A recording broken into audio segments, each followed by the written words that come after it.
lo pasé muy mal y es que venía la gente y parece que te daba casi el pésame, ¿entiendes? Y luego parecía que había sido yo y todo el grupo.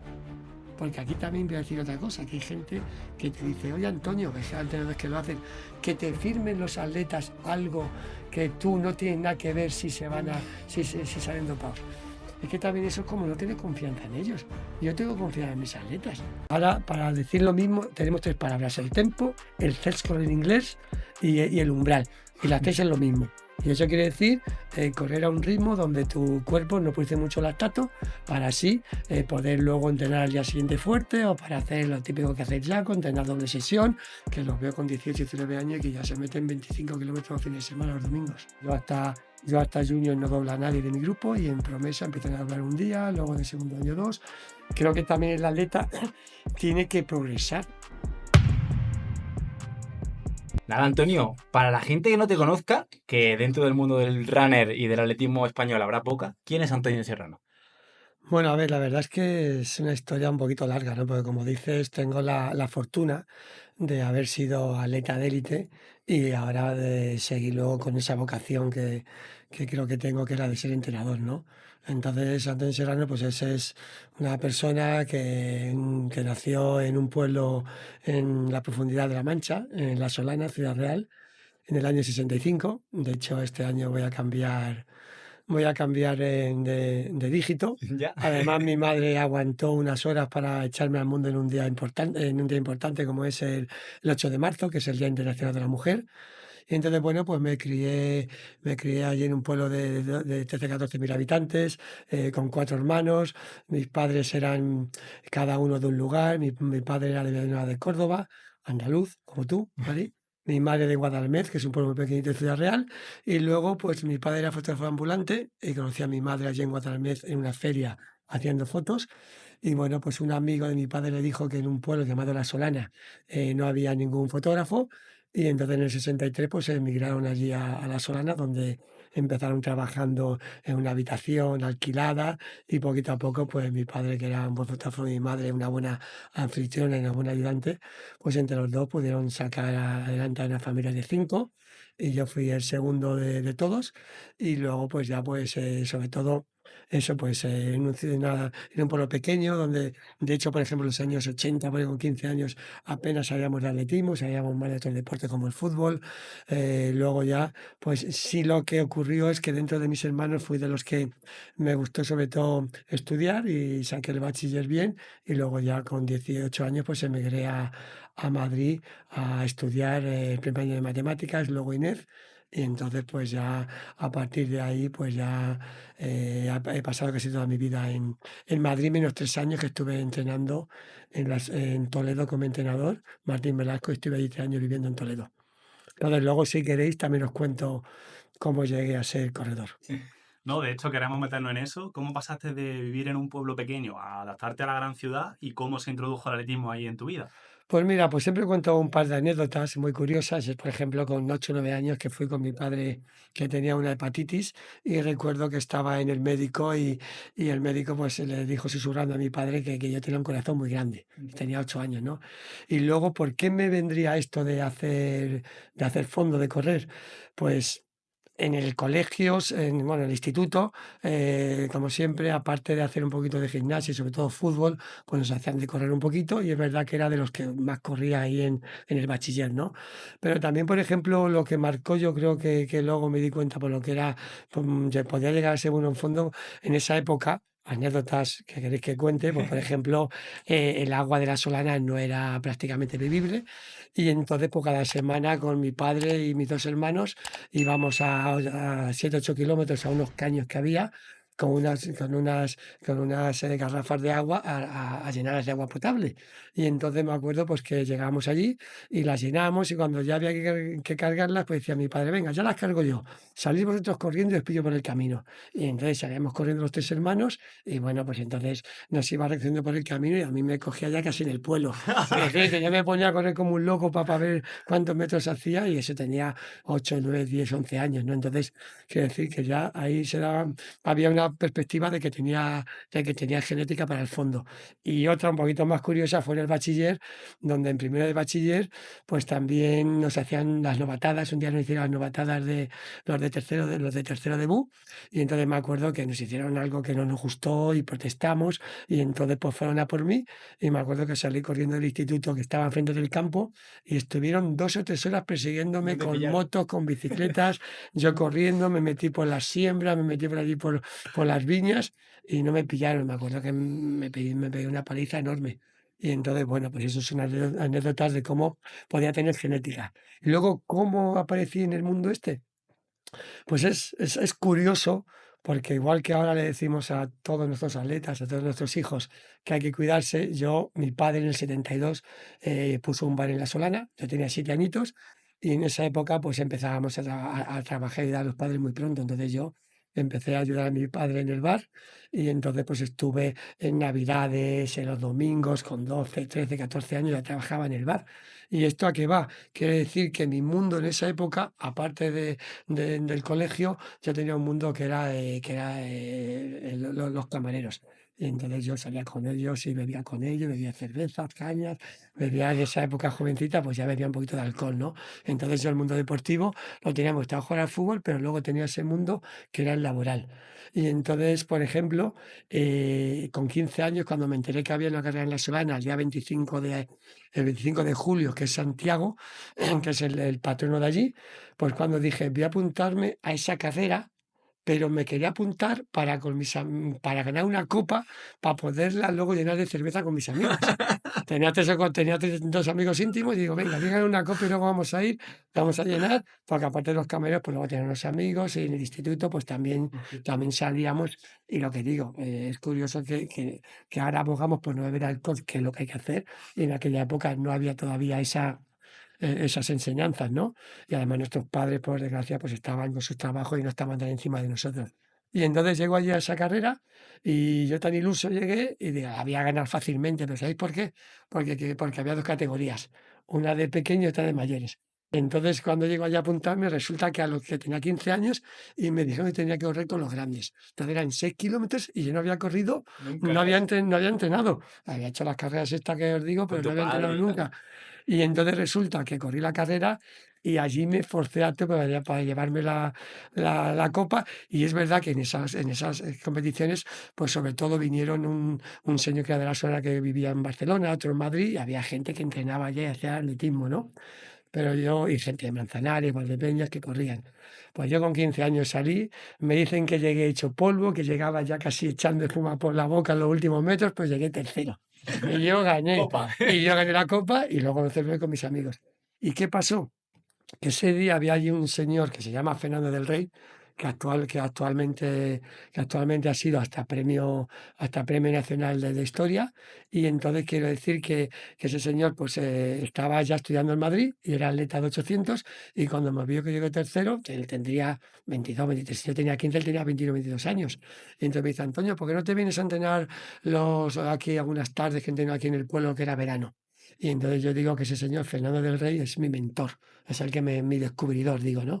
Y entonces empecé a entrenar algunas tardes con él y luego ya, pues ya sí empecé a entrenar un poquito, y con 18 años conocí a Martín Velasco enseguida y empecé a hacer atletismo, y luego en Madrid me fui y ya empecé a entrenar con más seriedad.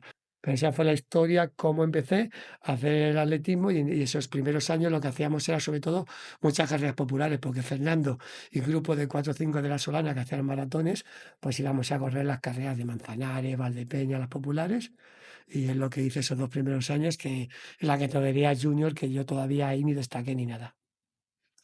Empieza a destacar más bien en categoría promesa, en absoluta. Yo tengo la anécdota que no fui ningún año promesa, porque promesa, cuando después de ser sub-20, ese año pasé a ser senior, porque al siguiente año es cuando empecé a hacer promesa y yo ya no pude entrar. Yo nunca fui, Nunca fuiste nunca fui promesa. sub-23, nunca. Entonces yo pasé de ser sub-20, que ahí ya sí conseguí ser medallista, no medallista, fui cuarto en un campeonato de España de 3000, hice la mínima, buscaba la mínima, estaba también en la Solana, fui a competir. Y mi primer viaje a un campeonato a San Sebastián de pista de libre, que recuerdo que salí con el R18 de mi padre a la 1 de la mañana para llegar prontito a San Sebastián, por si no estaban puestas las calles allí. Y entonces ese campeonato pues ya conseguí ser cuarto y ya luego ya cuando fui a Madrid es cuando empecé a conocer el INEP, como te he dicho, el primer año hice matemáticas, sin embargo había un atleta allí, Hernán Silván, que era médico deportivo y que lo entrenaba Martín Velasco y fue el que me enseñó los sitios para entrenar allí. Pero yo en esa época volvía todas las navidades y casi todos los fines de semana a trabajar en el bar. Todavía. Entonces lo curioso es que luego llegaba enero, me lesionaba, no podía entrenar mucho, porque claro, yo hacía hasta que con 21 años hablé con mi padre y porque yo ganaba dinero en el bar y con eso me pagaba los estudios en Madrid. Y ya hablé con mi padre y me dijo que mi padre quería que yo corriera. Y dice, venga, deja de trabajar, dedícate a correr. Pero ya con lo que iba ganando en las populares y esto, conseguí, no tuve que pedirle dinero en ningún momento a mi padre. Y ya es cuando con 22 años pues empecé a dedicarme exclusivamente a entrenar y a hacer INEF. Y durante haciendo INEF es cuando también conseguí ser olímpico y donde pegué el salto, que para mí me llama mucho la atención el año 88. El año 88, con 22 años y 23, ese para mí fue el año que fui campeón del mundo universitario de cross, que eso me dio el espaldarazo. Ese mismo año fui a un campeonato iberoamericano a México y ese mismo año fui a los Juegos Olímpicos a Seúl, que hice la mínima el último día y en Pontevedra y por un par de segundos, hice ¿En qué 28-18 prueba? 28 en en el 10.000. 10.000.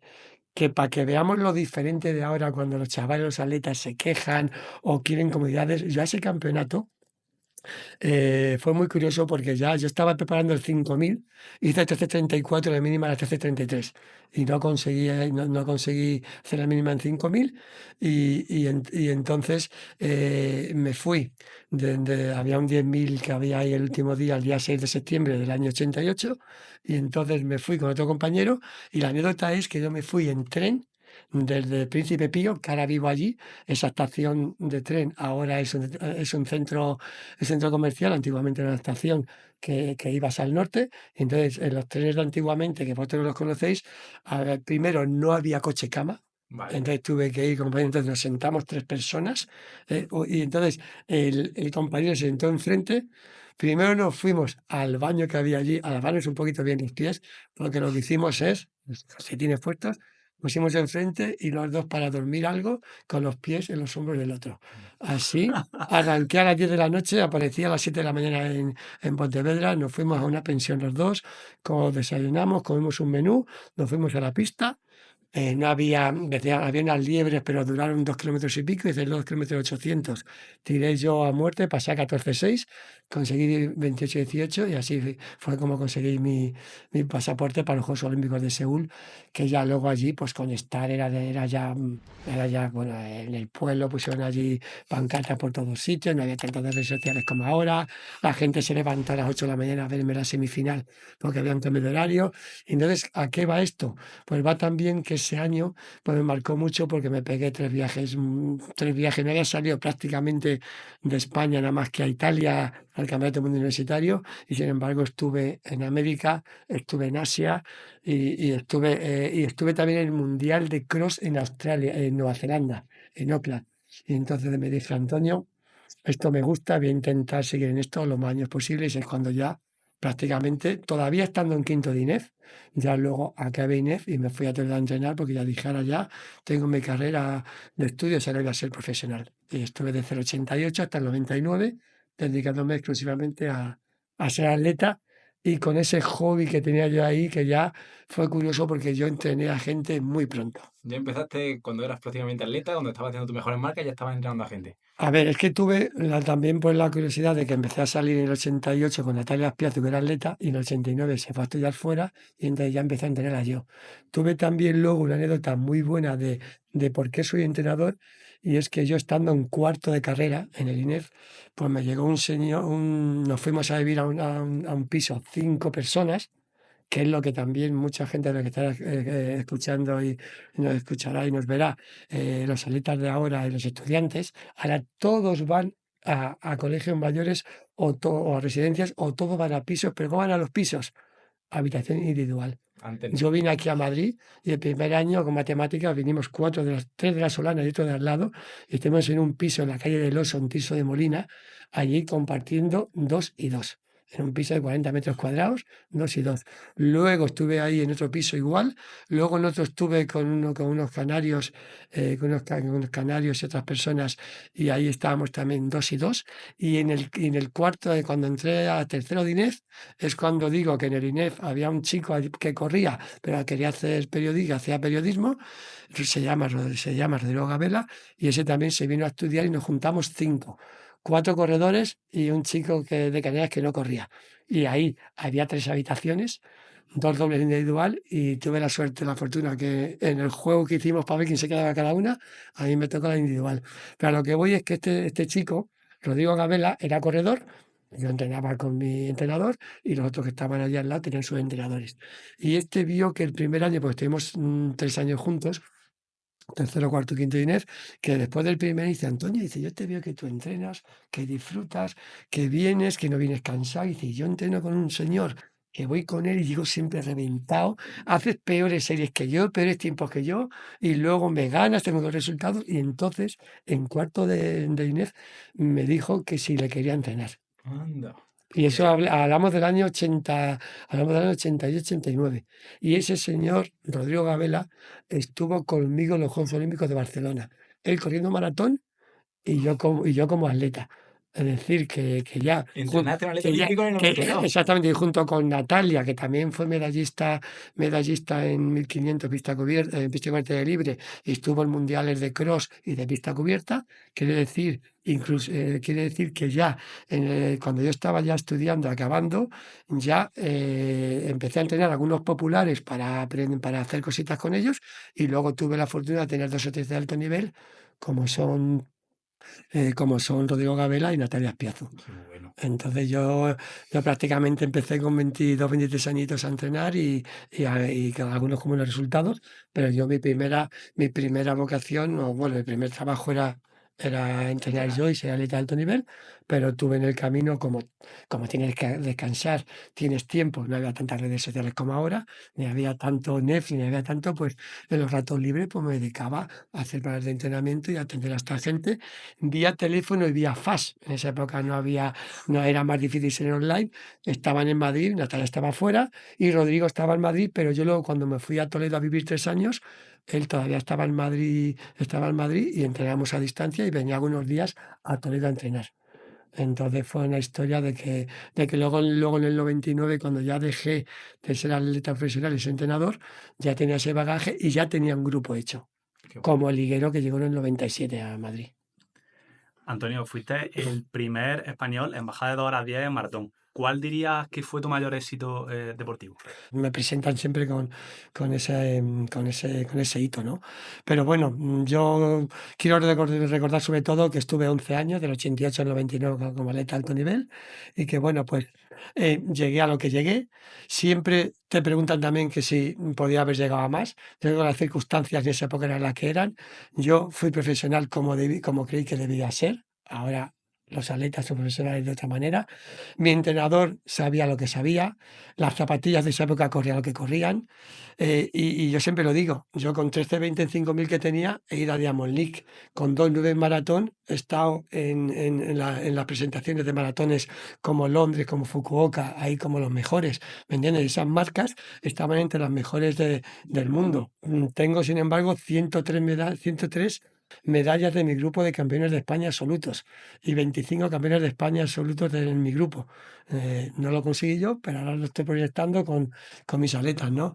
Y entonces, bueno, pues si me dices de hitos, ese día fue muy importante cuando bajé de 2:10, que además fue muy bonito porque era mi primera maratón, fui allí con Natalia Espiazu. En el autobús que iban delante se subió el manager que antes hemos comentado, Mostaza y Natalia, y estuvieron viendo toda la carrera ahí en el primer plano.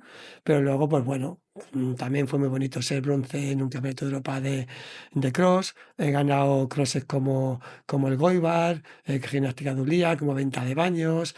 Luego he ganado algún meeting cuando hice 27-47 como Engelo.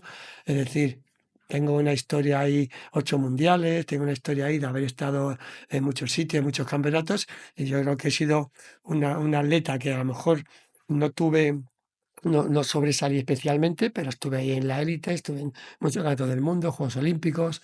Estuve, por ejemplo, fui de la época de Martín Fiz, Abel Antón, que ellos pillaron ahí, que fueron medallistas en la maratón, que eso era muy importante. Yo estaba ahí también, que a veces luchaba por medallas internacionales, pero fui cuarto del mundo en una en un mundial de media maratón, que también fue importante. O un décimo en un mundial en 10.000, en Stuttgart 93. En fin, yo estoy contento con lo que hice. ¿Se podía haber hecho más? Pues con las circunstancias que eran, yo arriesgué y con lo que sabía mi entrenador y con lo que había en esa época, pues muy contento con mi vida deportiva esos 11 años. Me ha gustado mucho lo que has comentado de que las circunstancias eran las que eran. En tu época, remontándonos al año 88, ¿recuerdas cómo era la psicología deportiva y cómo podía ayudarte en ese momento? Y extrapolándolo ahora, que seguramente que tienes atletas que van al psicólogo deportivo y ves cómo le ayudan, ¿qué diferencias ves y crees que lo hubieras tú, por ejemplo, necesitado en algún momento o no? Pues mira, la anécdota que tengo con la seguridad deportiva, primero siempre se dice que el entrenador es lo que hace todo, ¿no? Pero por ejemplo te he contado que mi entrenador estaba en Toledo, entonces ya hablaba por teléfono con él.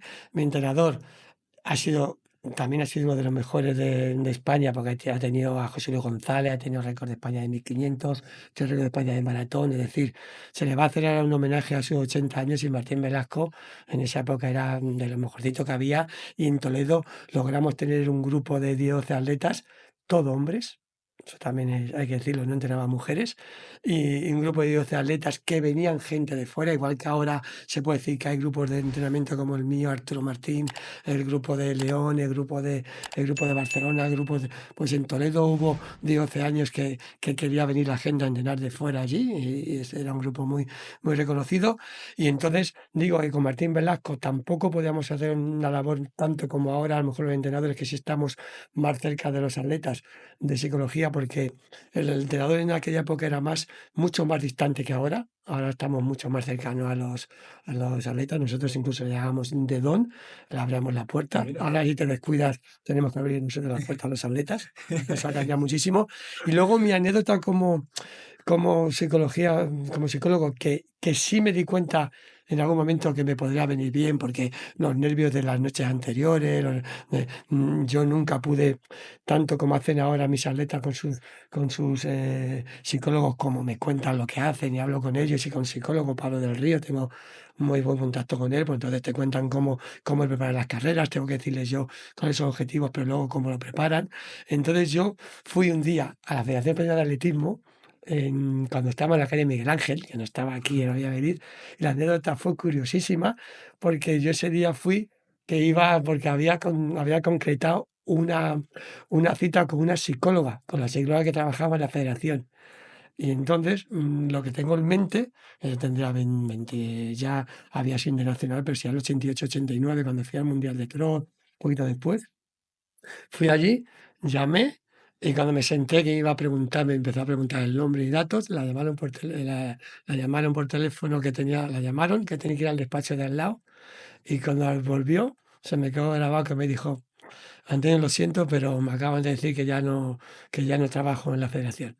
Se fue y entonces ya luego no tuve luego, recuerdo, otra posibilidad de buscar psicólogo y esto, pero yo creo que ahora sí trabajamos lo que decía, las circunstancias de ahora yo trabajaba con Martín Velasco como entrenador y, por ejemplo, lo mismo, fisio.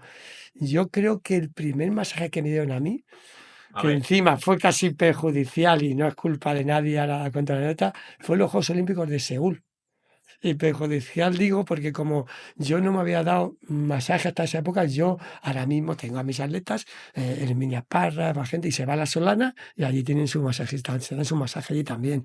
Y tienen su masaje y tengo gente con 18 años que cuando vienen, pues intentamos, cuando hablamos con los fisios, que tienen que empezar con los masajes también poco a poco, darse uno cada 15 días, uno cada 3 semanas, que no tienen que darse igual tanto masaje cuando son jóvenes porque el cuerpo tiene que aprender a recuperarse solo. Luego, y sobre todo porque el entrenamiento de un joven no es tan fuerte como el entrenamiento de un atleta ya de mucho más nivel. Y entonces recuerdo que allí en los juegos, pues claro, como se dan masajes, yo me di masaje. ¿Y qué pasó la anécdota? La anécdota fue que, claro, pues no nos depilábamos como ahora se depila todo el mundo. Entonces yo me cojo el pupi, que era el fisio de allí, el pupi, que es el fisio que estaba allí en los Juegos Olímpicos de la Federación. Y entonces empezó el masaje y yo notaba que me dolía un poquito, pero yo digo, chico, no voy a ser flojo, y me decía, "No, me dolía, me dolía". Y entonces resulta que luego, a las 4 o 5 horas, tenía todos los pelillos de las piernas, todos con el granito blanco de pus, que estuve Dios. 2 o 3 días y corría los 3 días el 10.000. Y estuve rabiando y era porque, claro, pues claro, no me echó el aceite suficiente porque yo tampoco le dije, oye, que me está molestando. Y entonces tuve la anécdota de que de los primeros masajes fue los Juegos Olímpicos de Seúl, ya a partir de ahí luego, sí, de hecho, cuando estábamos en Toledo viviendo, me acuerdo que teníamos derecho a un fisio de aquí de Madrid, venía de vez en cuando allá de los masajes, en la mesa que teníamos de comer, allí valía para comer y para Y una para los mesa de masajes. madera grandísima y daban masajes. Y hay que decir que antiguamente el fisio no había tantos fisios como ahora, ¿me entiendes? Es lo que, si queréis luego hablar o cuando queráis, es lo que decimos de que ahora yo ayer, por ejemplo, llovió en el entrenamiento y llego allí a ver a la gente y digo, me cago en la madre, ¿y están calentando o dice, ¿podemos calentar o rodar en la cinta? Y dices tú, me cago en la mar, empiezas a pensar, yo la de 80, 90, digo, dices, qué flojos son que corren en la cinta o esto, otro. Y no es que son flojos, es que es lo que decimos, las circunstancias cómo han cambiado. Es que cuando yo corría, es que no había cintas. Entonces yo no tuve la oportunidad de, si llovía, meterme a la cinta. Pero es que a lo mejor te dicen, es que hace mucho frío fuera y yo tengo problema en la garganta y si caliento dentro es mejor. Claro, estamos buscando lo mejor para el atleta. Entonces debe de calentar o deben tener la cinta si llueve. Sin embargo, decíamos, nosotros antes llovía y corríamos por el campo. Y claro, no teníamos cinta elíptica. Yo no he conocido elíptica. Cuando yo me lesioné de gravedad en el 92, el año de los Juegos Olímpicos, mi recuperación era correr en el agua y bicicleta estática, pero no había ni elíptica ni había. Entonces, claro, también tenemos que amoldarnos, ser inteligentes los entrenadores de ahora y no ser abuelo cebolleta y decir, oye, no, estás a correr en el campo, que no sé qué, aunque esté lloviendo en el campo, que te haces fuerte. No, no, no.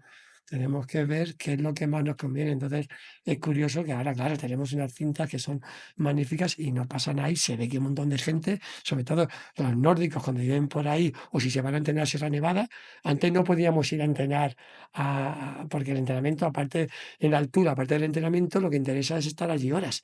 Entonces no podíais ir a entrenar porque si estaba nevado no No podías. podía entrenar. Ahora la gente se va a Sierra Nevada a entrenar allí en altura, aunque esté nevado, porque tienen unas máquinas, ¿no? Y unos gimnasios para entrenar dentro que entrenan muy bien y están consiguiendo los beneficios de entrenar en la altura.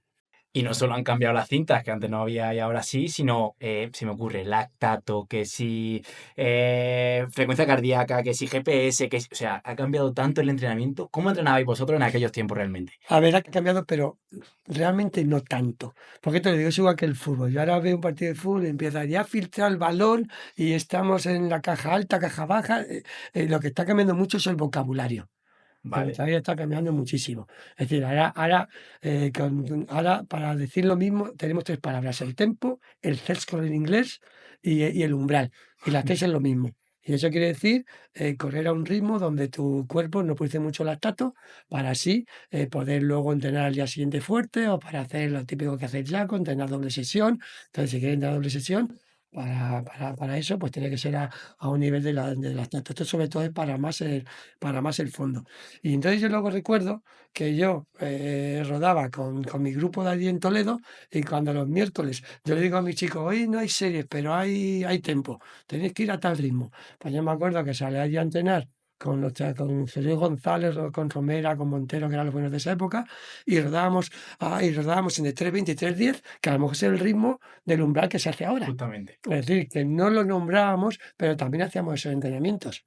¿M? Mm. Y hay que decir también que yo, por ejemplo, el entrenamiento que hacía con Martín Velasco, que yo creo que he mamado de él, pues lo he aplicado muchísimo, pero es verdad que estos últimos 8 o 10 años, como tú has dicho, pues se cambia mucho, ¿no? Ahora lo que sí hacemos los entrenadores es todas esas herramientas que has dicho, sobre todo para el control de la intensidad. para intentar no pasarte, que haya menos lesiones y intentar llegar, y sobre todo estar en forma más tiempo, porque ahora lo que te comentaba antes, que la mayor dificultad que tenemos los entrenadores es que antes, por ejemplo, empezaba en septiembre y tenía una fase general hasta diciembre, luego enero y febrero y marzo tenía la específica y competitiva, que era cuando empezaban los crosses, y en marzo teníamos la competitiva, que era el Gato España y el Mundial, que era lo más importante. Y ahora resulta que de septiembre a marzo tenemos ya en diciembre un Campeonato de Europa de Cross. En febrero, pista cubierta. Y en marzo el mundial, que ahora la van a pasar a enero. Es decir, que ahora no puedo programar tan fácilmente una fase general, una fase específica y una competitiva. Eso en los libros va a tener que cambiarlo. Ahora para mí, para ya los estudios siguientes, cuando la gente estudie entrenamiento, tiene que ser casi fase. Se puede meter, si has hecho un descanso en agosto porque acaba el campeonato y metes unos días de descanso, puedes meter una fase general pero cortita, porque tenemos que estar en específica y competitiva todo el año. Es decir, ahora te das cuenta, yo antes como entrenador quería llegar, sobre todo en forma, al Campeonato de España y hacer la mínima para tal día. Pero es que ahora la gente te corre.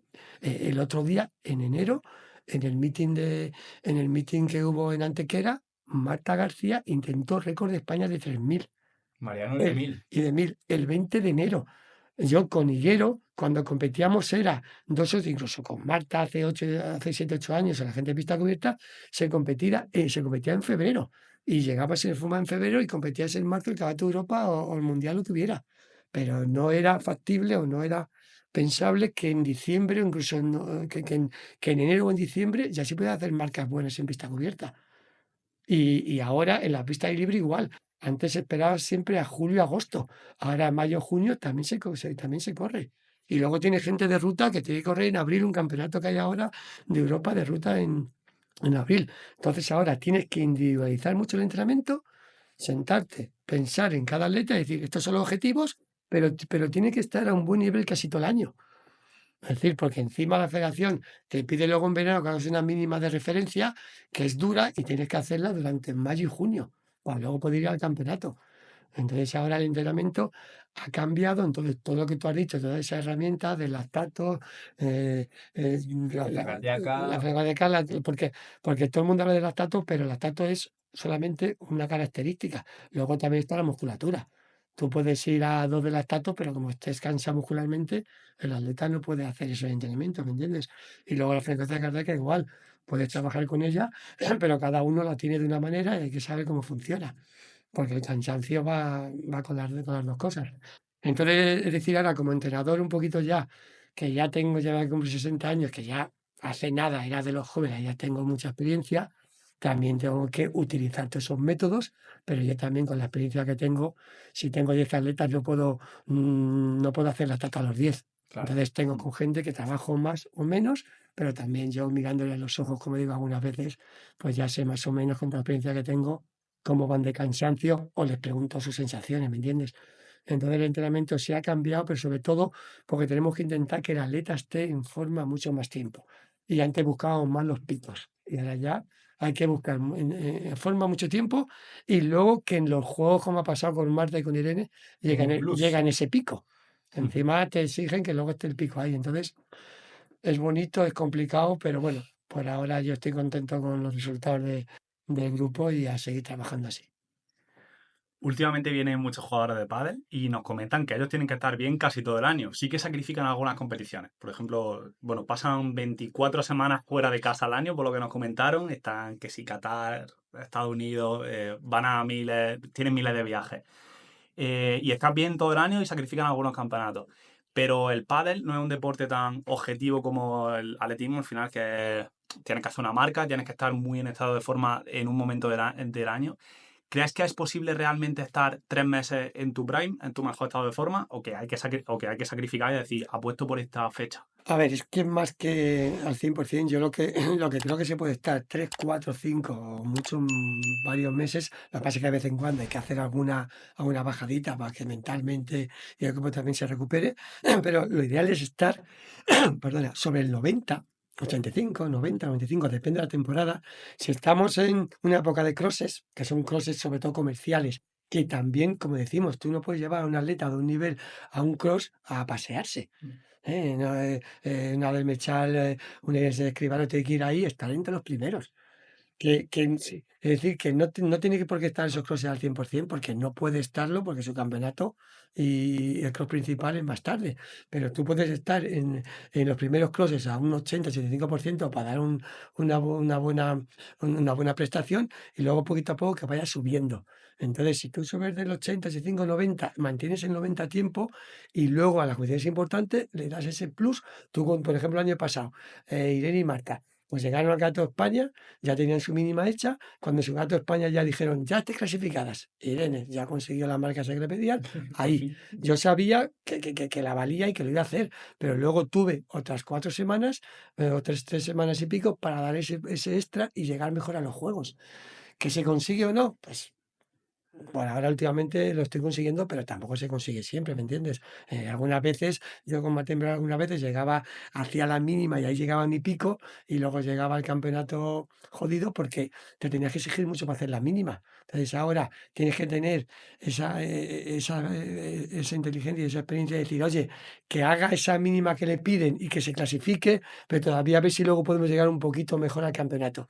Entonces yo creo que, por ejemplo, el año pasado los atletas tienen que estar desde junio hasta agosto, que fueron los Juegos, y este año tenemos encima que los campeonatos, el Campeonato del Mundo es en Tokio. En Tokio el día 12 de septiembre. Pero las marcas mínimas, esa clasificación, hay que hacerla durante el verano. A lo mejor en mayo, a lo mejor en mayo, en junio. Si esos atletas que van a ir a Tokio hacen esas marcas de referencia que se pide la federación, ya se quedan tranquilos, hay que buscar ahí un 90%, 85-90 para hacerla y luego intentar llegar un poquito mejor a ese mundial. Pero te digo, yo creo que yo y bastantes entrenadores más y bastantes atletas están consiguiendo lo que te digo.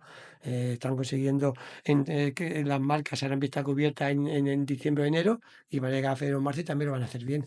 Entonces ahora con todas estas mediciones de entrenamiento y los profesionales que son los atletas y esto, pues yo creo que sí se puede conseguir estar bastantes meses arriba. Vale, para los entrenadores que nos ven, porque hay muchos entrenadores que quizá te tengan a ti como uno de los mejores entrenadores, un referente, ¿cómo se consigue? O sea, ¿cómo conseguimos estar en temporada competitiva durante la mayor parte del año? ¿Cómo, Sí, cómo esto, se esto, ejecuta eso realmente? esto, bueno, sería muy largo de explicar, pero es verdad que también nos lo han preguntado a Arturo y a mí en unas charlas que hubo de los entrenadores. El entrenador lo dijo, oye, ¿cómo puedo estar tu atleta desde mayo hasta agosto? Y entonces es por lo que te digo, por los sistemas de ahora que hay un poquito de mediciones, aquí sí lo que hacemos sobre todo es que yo lo que hago es que no todos los entrenamientos, que no todos los entrenamientos de la semana son súper fuertes. ¿Me entiendes? Lo que se busca es varios entrenamientos que sean con esto que hablo del tempo, del Celhold, medir el lactato y que no sea un entrenamiento duro. Es decir, yo antes, por ejemplo, hacía tres entrenamientos fuertes y ahora, por ejemplo, pues meto un entrenamiento fuerte, un entrenamiento mucho más aeróbico de esto que se llama del tempo y del Celhold, otro un poquito más mediano y uno sí ya un poquito más de ritmo de competición. Es decir, también esto nos ha valido de ver un poquito cómo el Jaco, que para mí ahora mismo es el referente en el fondo, porque ya lleva 5 años, desde los 18 años, llega hasta ahora, y ese señor empieza a competir en mayo y también acaba después. Entonces es un referente, entonces claro, pues hay que fijarse y yo leo por ahí lo que hacen los keniatas, lo que hace Jacot, entonces hay cosas que veo que me gustan y las pruebo con mi entrenamiento, por eso el entrenamiento ha ido cambiando. Entonces, en vez de, como te digo, en vez de meter 3 días fuertes, el Jacot lo que hace es eso, el Jacot hace todas las semanas un día o dos de umbral que se llama y luego solamente un día fuerte, un día con ritmo de competición. Entonces yo con mis atletas pues también a eso digo, oye, que aquí no hay que ir siempre a muerte, hay que ir acumulando. Aquí se acumula si no hay lesiones y tienes una calidad y el entrenamiento va bien dirigido, pues es cuando se llega a estas cosas, porque yo, por ejemplo, Marta, Irene, tengo atletas que bueno, que tienen un talento, pero tampoco son súper talentosas, y sin embargo, con los años de entrenamiento, con la continuidad y con este sistema de entrenamiento, pues yo creo que se han conseguido unas cosas que hay otros atletas que igual te compiten bien 2 carreras y no más. Y sobre todo me gusta que los atletas sean duraderos. Con Juan Carlos Siguero que con él todavía no había este sistema, pero lo mismo, pues consiguió estar 12, 14 meses ahí arriba, ¿no? Entonces lo importante yo creo que un atleta no esté un año o dos y haga unas marcas espectaculares, sino conseguir que esté muchos años. Entonces yo cuando tengo atletas que me duran muchos años, pues para mí eso es un orgullo y Ahora hablaremos de Higuero, pero has nombrado que te fijas mucho en los keniatas, en los noruegos. Ahora se habla mucho del método noruego como la panacea del entrenamiento. ¿Qué opinión tienes tú del método noruego? a ver, es que te digo, yo utilizo cosas de ese método, pero yo creo que lo importante, el método noruego es el método para Jacob. Porque, por ejemplo, te puedo contar la anécdota que los dos que le han ganado en el 1500, los dos que le han ganado en el 1500, no utilizan su método y ya son campeones del mundo. Entonces, para Jacob, ese método es buenísimo, sobre todo porque te digo, porque está cuatro meses en forma. A lo mejor ese que le ha ganado la gana ese día, pero ya no ha conseguido ganarle más veces. Eso creo que la gana después, Entonces, la talla más claro, por legal. eso es mejor ese método para Jaco es mejor ese, pero tuvo ese día y no ganó. Entonces, yo creo que aquí, para si hay entrenadores, si hay atletas que están escuchando, que van a escuchar esto, lo que sí abogo es por un entrenamiento individualizado. Tú tienes que ver las características del atleta. Es decir, yo, por ejemplo, a Marta Pérez igual no puedo aplicarle el mismo método que a Del Mechal. Cada uno tiene su fortaleza y cada uno tiene sus debilidades. Entonces yo utilizo eso, ¿me entiendes? Y luego, yo qué sé, tengo a Arturo Martín a mi lado y Arturo Martín tiene un sistema bastante diferente del mío, pero también tiene sus resultados. Ella que ha sido finalista olímpica, también te Adrián Ben, no sé cuándo. Entonces yo creo que es cada uno, cada entrenador y cada atleta tiene, el entrenador tiene que creer en el atleta y viceversa, y luego individualizar y buscar el método que mejor le vaya a ese atleta. No vale para todos lo mismo. Entonces lo que te digo, yo dentro de mi grupo, depende de los depende de las características de cada uno, pues hacemos unas cosas u otras, pero yo no puedo coger, por ejemplo, el Adel Mechal hasta mucho tiempo en Sierra Nevada, ha visto cómo ha entrenado el Jacob y le ha gustado y hace muchísimas cosas, similares al Jacob. Pero ¿qué nos pasa luego? Que ese puntito de la puesta en forma de Jacob, le vemos allí hacer todos los días el doble umbral, los 2000, los 400, tal, pero luego cómo ponerse en forma el último mes, los últimos 15 días, eso nos falta un poquito porque no le vemos. Entonces ahí nosotros tenemos que hacerlo a nuestra manera, ¿no? Y entonces lo que te digo, que no creo que haya que copiar métodos de nada, sino que buscar a cada atleta el método que le vaya mejor a él. Para los entrenadores y atletas amateurs que te están escuchando, cuando has dicho doble umbral, ¿a qué te refieres? Pues es un entrenamiento que el Saco lo ha puesto, que lo que hace es que entrena por la mañana sobre 10 kilómetros en partidas con muy poquita recuperación, 5 2000 o 10.000 o 6 de 1500, y él lo que hace es medir el esfuerzo y tiene que estar siempre por debajo de 4 minimoles el lactato. Se supone que de ahí para arriba ya es cuando empiezas a acumular más fatiga. Y lo que hace es que luego por la tarde hace otro entrenamiento un poquito más corto, pero también a umbral, entonces él suele hacer 20-400 o 15-500, otros 8-10 kilómetros, y también por debajo de 4 minimoles. Luego, a los 2 días suele hacer un trabajo de cuestas, luego otro día suele hacer consumo de oxígeno, que es un ritmo más fuerte sin mirar a la competición. Entonces, lo que decimos es que ahora se trabajan menos días rojos, es decir, menos días fuertes, y se trabajan más días por debajo del umbral este que tiene cada uno, que eso, el umbral este famoso, cada atleta lo tiene diferente y eso se consigue haciendo una prueba de esfuerzo, donde ahí ya te dicen a cuánto pulso y a qué velocidad ya vas a más de 4. Entonces, por ejemplo, yo tengo atletas ahora, ayer un entrenamiento que tenía con ellos de umbral, pero yo lo que no hago es el doble, yo hago un umbral, pero solamente por la mañana, por la tarde todavía no creo que los atletas que tengo estén capacitados para hacer doble umbral. A ver si lo hace. Con algunos ya estoy probando algún día por la tarde hacer también alguna cosita, pero no, pero solamente lo hago por la mañana. Entonces, ayer, para poner un ejemplo práctico, tengo 3 grupos de atletas y les digo, oye, uno ayer tenían que ir a 3, que era su umbral, otro a 3,5 y otro a 3,10. Los tenían 5 series de 1500, uno a 3,5, otro a 3,10 y otro a 3 minutos. Y de hecho ayer hubo 2 de ellos que se pincharon el lactato, pues uno, Antonio, 1,8, 2,4, mientras que no suban de 4 van bien, y dijo, el de 3 minutos lo hizo a 3,5 porque había cometido el domingo, y al final dijo, Antonio, podía haber ido a 3 en vez de a 3,5 porque estoy dando muy bajo el lactato, pero claro, había cometido el domingo, un cross Ujú. con cuestas. Entonces también la parte muscular hay que vigilarla. Digo, pues yo hoy prefiero que vaya a 3,5, aunque dé bajo el lactato, porque muscularmente también hay que recuperarlo. Entonces luego ese atleta, luego el jueves, hará un entrenamiento más fuerte, ya más ritmo de competición, depende del objetivo que tenga.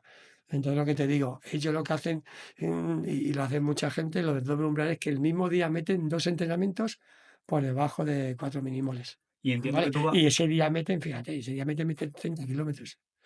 Y luego los domingos también meten 25 o 30 kilómetros midiendo un poquito la frecuencia cardíaca. Pero claro, esto hay que tener un poquito de cuidado, también hay que abogar de eso, porque esto como sale por ahí en muchos sitios ahora, hay jóvenes que los veo con 18, 19 años y que ya se meten 25 kilómetros los fines de semana, los domingos. Bueno, cada uno su método, pero yo hasta junior no dobla a nadie de mi grupo y en promesa empiezan a doblar un día, luego de segundo año dos. Creo que también el atleta tiene que progresar. Entonces no podemos buscar que con 18 y 19 años ya sea un fenómeno, como si ha sido el Jaco, pero Jaco hay uno. Hay uno. Entonces hay que ir cada uno. Si tienes un atleta en medio fondo es diferente, porque en medio fondo sí se llega antes como digamos, a la marca máxima. Un atleta de 20, 21 años, 22 que en medio fondo ya puede entrenar mucho más fuerte y puede hacer las marcas personales. Pero a un atleta que tengo que se llama Unai Naranjo, que ha pasado su 23 ahora, que es fondista, que ya tiene una gran marca en 5.000, la idea es que tenga su máximo cuando tenga 20, 24, 25, 26 años y que de luego muchos años. Entonces hay que ir progresivamente a ese entrenamiento. De hecho, con Marta e Irene Escribano lo has conseguido, ¿no? Que han Sí, rendido lo que con... pasa es que ella es un caso especial también porque ayer comentaba que estábamos por la tarde entrenando a las 7, pues yo tengo turnos de mañana y tarde, pero no sé cómo hacen ahora y casi todos los que estudian, pues o faltan a clase o cambian el turno y entonces casi todos van por la mañana. Entonces ahora voy por la tarde y tengo nada más que 3 o 4. Una chica que trabaja, otros dos otros dos que trabajan, pero los que estudian, oye, ahora tengo prácticas, voy por la tarde, ahora tengo que ir a alguna clase, voy por la tarde, pero no están yendo como ellas, que la anécdota fue que ayer decían, qué frío hace. Digo, pues tuve a Irene y a Marta y a más gente los 6 años de la carrera que venían solo por la tarde, lunes a viernes. Ellas nunca venían por la mañana, como no fuera fiesta. Y ahí pasábamos frío y pasábamos de todo. Pero bueno, con ellas también, con esas circunstancias, no le dimos entrenar por la tarde que por la mañana. Luego tenían sus veranos, tenían sus vacaciones, que ahí se entrenaba la mañana mejor, pero con ella fue un poquito también, como tú has dicho, Ari, muy en progresión. Y luego tuve la fortuna de que cuando acabaron, pues dijeron que se querían dedicar a ello y cuando ya dieron su salto al alto nivel.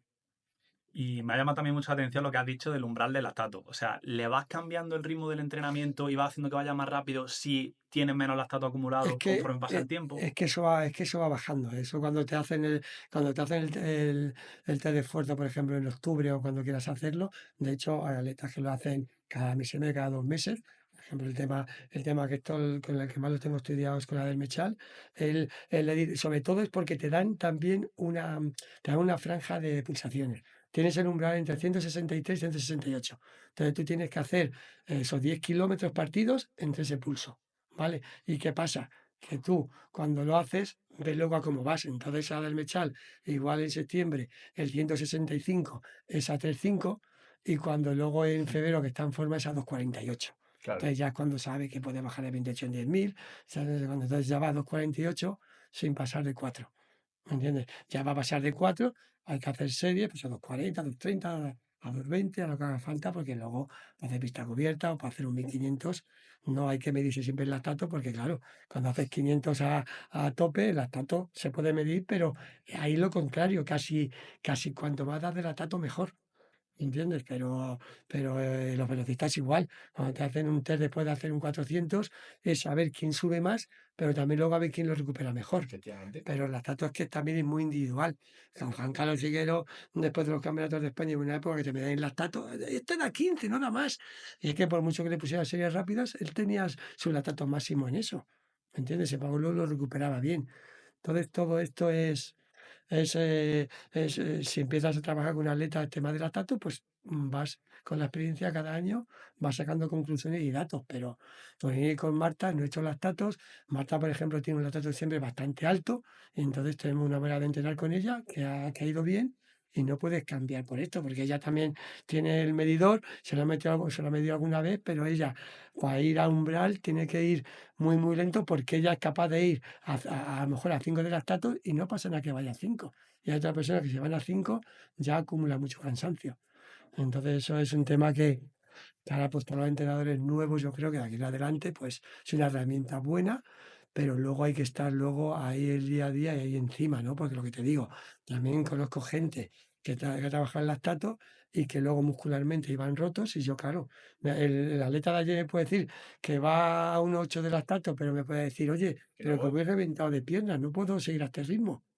¿Me entiendes? Entonces ahí hay mucho, ahí hay muchas cosas que seguir estudiando. Que es lo que te digo, que no por eso vamos a tener que cambiar el sistema de entrenamiento que tenemos, porque ha dado resultados, ¿me entiendes? Entonces lo que tenemos que hacer los entrenadores es ayudarnos un poquito de las cosas nuevas que vengan, pero tampoco volverse locos con ellas, porque es que hay atletas que dicen, no, no, yo quiero entrenar con el sistema de Jaco. Hay atletas que dicen, no, no, me voy de este entrenador, que a mí me ha pasado, porque este entrenador me va a medir mucho mejor los esfuerzos porque hace test de lactatos. Hay muchos casos por ahí. Hay entrenadores que son más jóvenes ahora, que vienen más de la fisiología, que vienen más de otros deportes que se utilizan más como el trial y la bicicleta. Y está habiendo casos de atletas que se están yendo con sus entrenadores y a uno le está yendo bien y a otro no tan bien.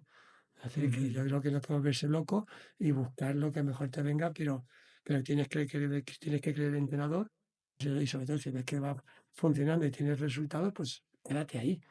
Yo entiendo que si un atleta está estancado, yo soy el primero que le diría, oye, o búscate otro entrenador o cambia, que eso también me ha pasado a mí, a un atleta que ya, oye, Antonio, no sé qué, pues venga, no dejes esto, vete a un entrenador, y se ha ido, y a algunos le ha ido, y a algunas le ha ido bien, otras veces no, ¿me entiendes? Pero que es verdad que está cambiando el sistema de entrenamiento, que tenemos que utilizar todo lo que viene nuevo, pero sin volverse loco.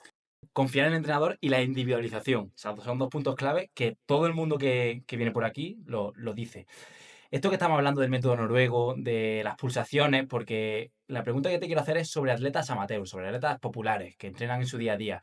¿Cómo pueden aplicar esos conocimientos, esas cosas tan modernas como el método noruego, pero en su día a día? Y entiendo que tiene que ser por pulsaciones y no puede ser por lactato, porque no todo el mundo se va a pinchar el dedo si es para correr las carreras populares. Entonces, ¿cómo podemos aconsejarle a esos atletas populares el trabajo ese Bueno, noruego aplicable en su primero, día a día? primero es de perogrullo que lo que hay que decir a los atletas populares es que tengan un entrenador. Eso Sí primero. puede ser, porque luego también no hay tantos. Yo, por ejemplo, a mí me escribe un montón de gente popular, y que con el grupo que tengo de 20, 25 atletas, la mayoría de alto nivel, pues por desgracia tengo que decirles que no, porque es que no me da la vida. No me da la vida porque si entreno que sea un popular, también me gustaría que mejorara y estar encima de él, ¿me Claro. entiendes? Entonces yo ahora mismo me considero profesional del entrenamiento y solo tengo el grupo que tengo y no tengo apenas populares. Y entonces, primero que tuviera un entrenador y luego lo que tú has dicho, ¿qué tienen que aprovecharse? Pues de lo positivo que hay ahora nuevo, que es, pues, por ejemplo, hacerse el pruebas de esfuerzo y saber su umbral, ¿vale? Bueno. Pero el umbral tienen que entrenarlo una vez a la semana o dos. Luego otros días tendrán que hacer series ya más a ritmo de competición. Entonces esto es, como digamos, tampoco es tan complicado. El entrenador que tenga, pues un día de series que sea más suave, que tiene que ir más cómodo, y otro día un poquito más rápido. Y junto con la hora también, que se hace mucha más fuerza que antes no se hacía, pues un atleta popular puede emular un poquito casi lo mismo que hace un atleta de alto nivel, solamente lo que tiene que tener más cuidado, porque la diferencia de atleta popular y alto nivel, ¿cuál es? Porque unos trabajan Y otro no. y los otros se dedican solamente a esto. Entonces no pueden hacer las cosas tan fuertes cuando no descansan lo suficiente, etc, etc. Pero sí puede utilizar esos sistemas y sobre todo esos avances que hay, de saber cuál es su umbral y cuál es el curso que tienen que correr para no pasarse y así pues intentar lesionarse menos y conseguir mejores resultados. Qué bueno, o sea, prueba de esfuerzo y a partir de ahí pues ya tenemos una referencia y con eso Sobre todo para el entrenamiento de umbral, ya. porque luego hay otros que ya es dependiendo de la marca que tengas y del ritmo que tú tengas en las series. Y has dicho también entrenamiento de fuerza, que hay muchos atletas populares que se olvidan de él. Yo creo que cada vez haces más, ¿eh? Yo también lo creo, pero desde tu punto de vista, con toda la experiencia que tienes, ¿qué sí o sí tiene que hacer un atleta popular de fuerza en su entrenamiento? ¿Qué tiene que introducir sí o sí? A ver, mi consejo era que por lo menos un día a la semana hiciera fuerza. Es lo mismo, pues si nadie puede enseñar a hacer cargadas, a hacer esto, un poquito de pesas sí puede hacer, porque sentadillas, sentadillas, eso sí te puede enseñar un gimnasio, cualquier entrenador o cualquier preparador físico que haya en un gimnasio, y entonces pues un día, pues hacer la fuerza típica, hacer unos circuitos de fuerza, entonces con un día, porque ellos tampoco tienen mucho más tiempo. Si entrenas 7 días, hasta puedes hacer 2, pero un popular que a lo mejor entrena 4 o 5 días, pues uno dedicarlo a hacer unos kilometritos y hacer un poquito de fuerza y los demás pues ya hacer las series, hacer la tirada larga, hacer el entrenamiento que toque. Qué bueno. Nada, al final, un poquito de abdomen, un poquito de fuerza, un poquito de fuerza general. Nosotros tenemos una comunidad, Antonio, donde la gente que está dentro de la comunidad de Telegram, animamos a todo el mundo a que entre, ¿vale? Hace preguntas a los invitados. Anunciamos con anterioridad quién es el invitado y en tu caso pusimos tu nombre y la gente se volvió loca, Antonio. O sea, tuvimos más preguntas que nunca. Una que salió es de Trinkel, creo que se dice así, Trinkel, que lo ha hecho ya alguna otra vez, ha hecho Sé, preguntas. sé quién es. ¿Lo conoces? De Pues De Zaragoza, organizador, speaker, de todo. efectivamente, bueno. La pregunta es, ¿modifica el entrenamiento de tu atleta según la fase del ciclo menstrual en la que se encuentran? Los entrenadores, es verdad, y yo creo que no es verdad, que debemos también saber de este tema. Que yo, por ejemplo, que tengo muchas chicas, ha habido épocas que he tenido hasta el 70%, he ido avanzando en él, sobre todo la comunicación, saber cuándo tiene la atleta la regla. Entonces, yo dentro de mi entrenamiento lo único que modifico es que cuando ellas tienen la regla, porque cuando ellas tienen la regla, las chicas, encima cada una tiene una regla individual. Entonces, tengo atletas, que por ejemplo el otro día tengo una atleta que tenía series el día del atleta y me dice, Antonio, mándame lo que sea, que hoy estoy súper, además dijo super power. Sabes que yo tengo una atleta que cuando llega a la competición y tiene la regla, genial que coincida la competición. Y tengo otras que cuando tienen la regla, pues tienen mucho dolor durante la regla. O dolor o cansancio, eso. Y otras que la fase mala es la premenstrual.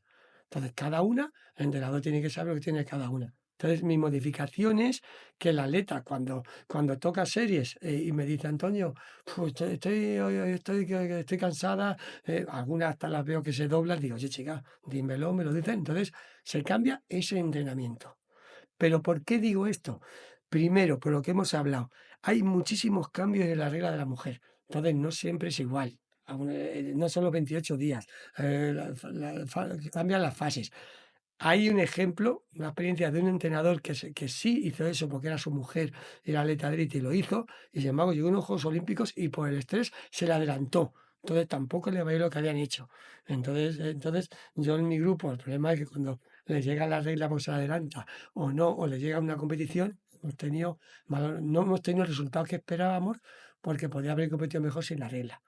Entonces ahí entonces también nosotros tenemos los servicios médicos cuando está en el campeonato o eso, e intentan adelantarla, pero hay veces que no se consigue y cuando es el mismo día o alguna atleta me dice, Antonio, he corrido hoy y la noche de antes me ha bajado la regla. Eso no se puede modificar. Pueden tomar la píldora o pueden tomar alguna cosa para saber cuándo les llega. Pero como les llegue el mismo día en una competición, no se puede hacer mucho más, ¿vale? Y entonces, otro ejemplo que doy. Conozco a un entrenador que tenía un grupo de chicas y me dijo, Antonio, voy a entrenar a estas chicas modificando dependiendo de las reglas de cada una. ¿Vale?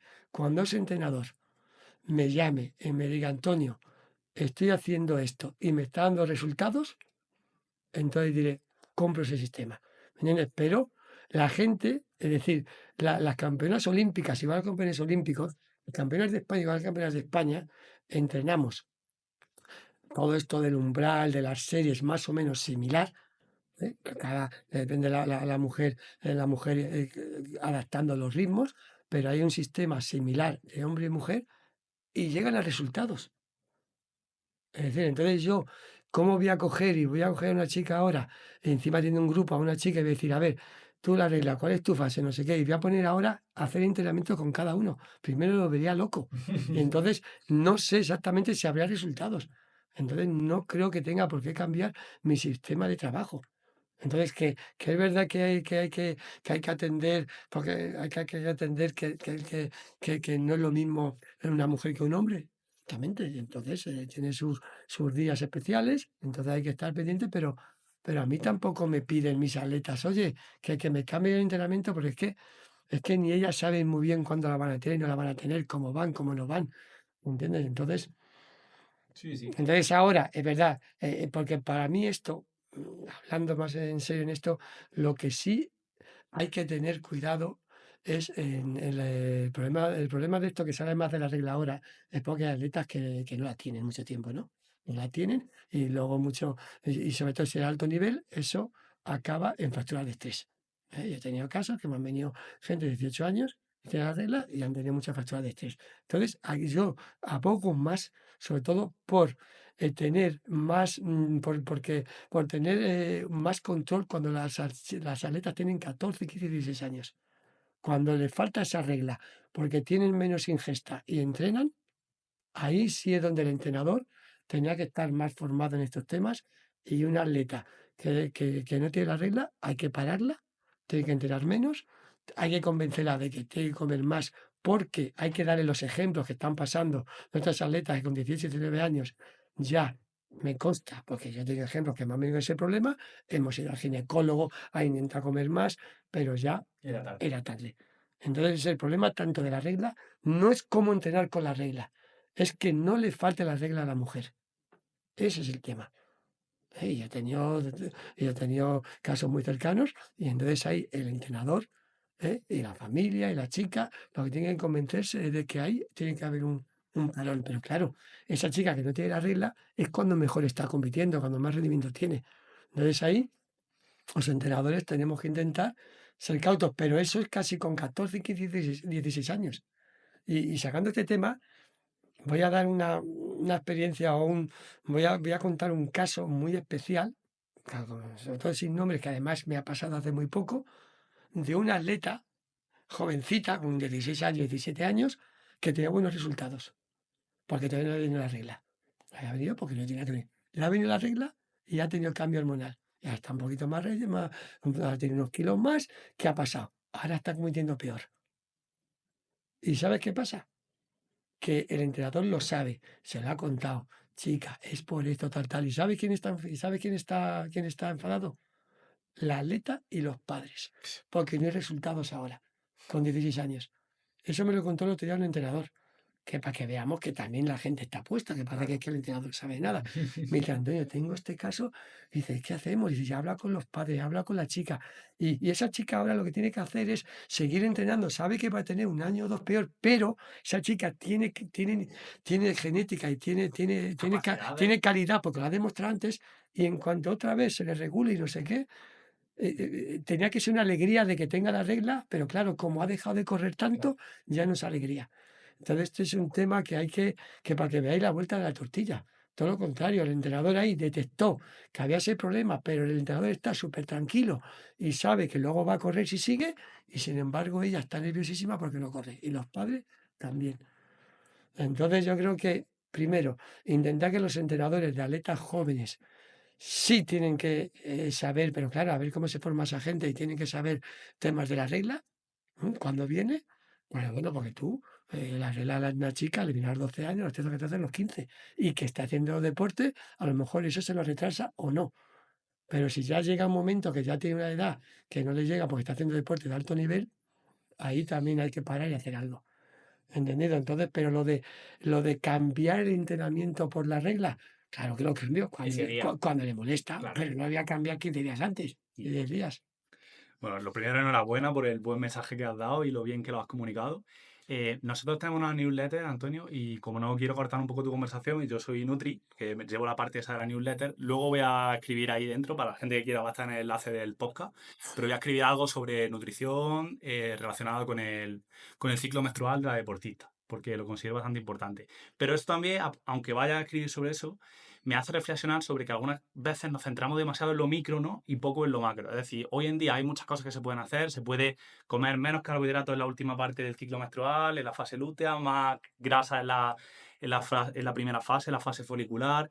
Se puede hacer las 2 primeras semanas más fuerza porque se supone que tienen más fuerza, pero ¿hasta qué punto podemos aplicar tantísimas cosas? Podríamos hablar de eso en el descanso, con el estrés, con miles de millones de factores que pueden afectar al rendimiento, ¿no? ¿Hasta qué punto en el alto rendimiento tú que entrenas Es que fíjate otro dato curioso que a mí me da la atención porque yo eso no lo haría.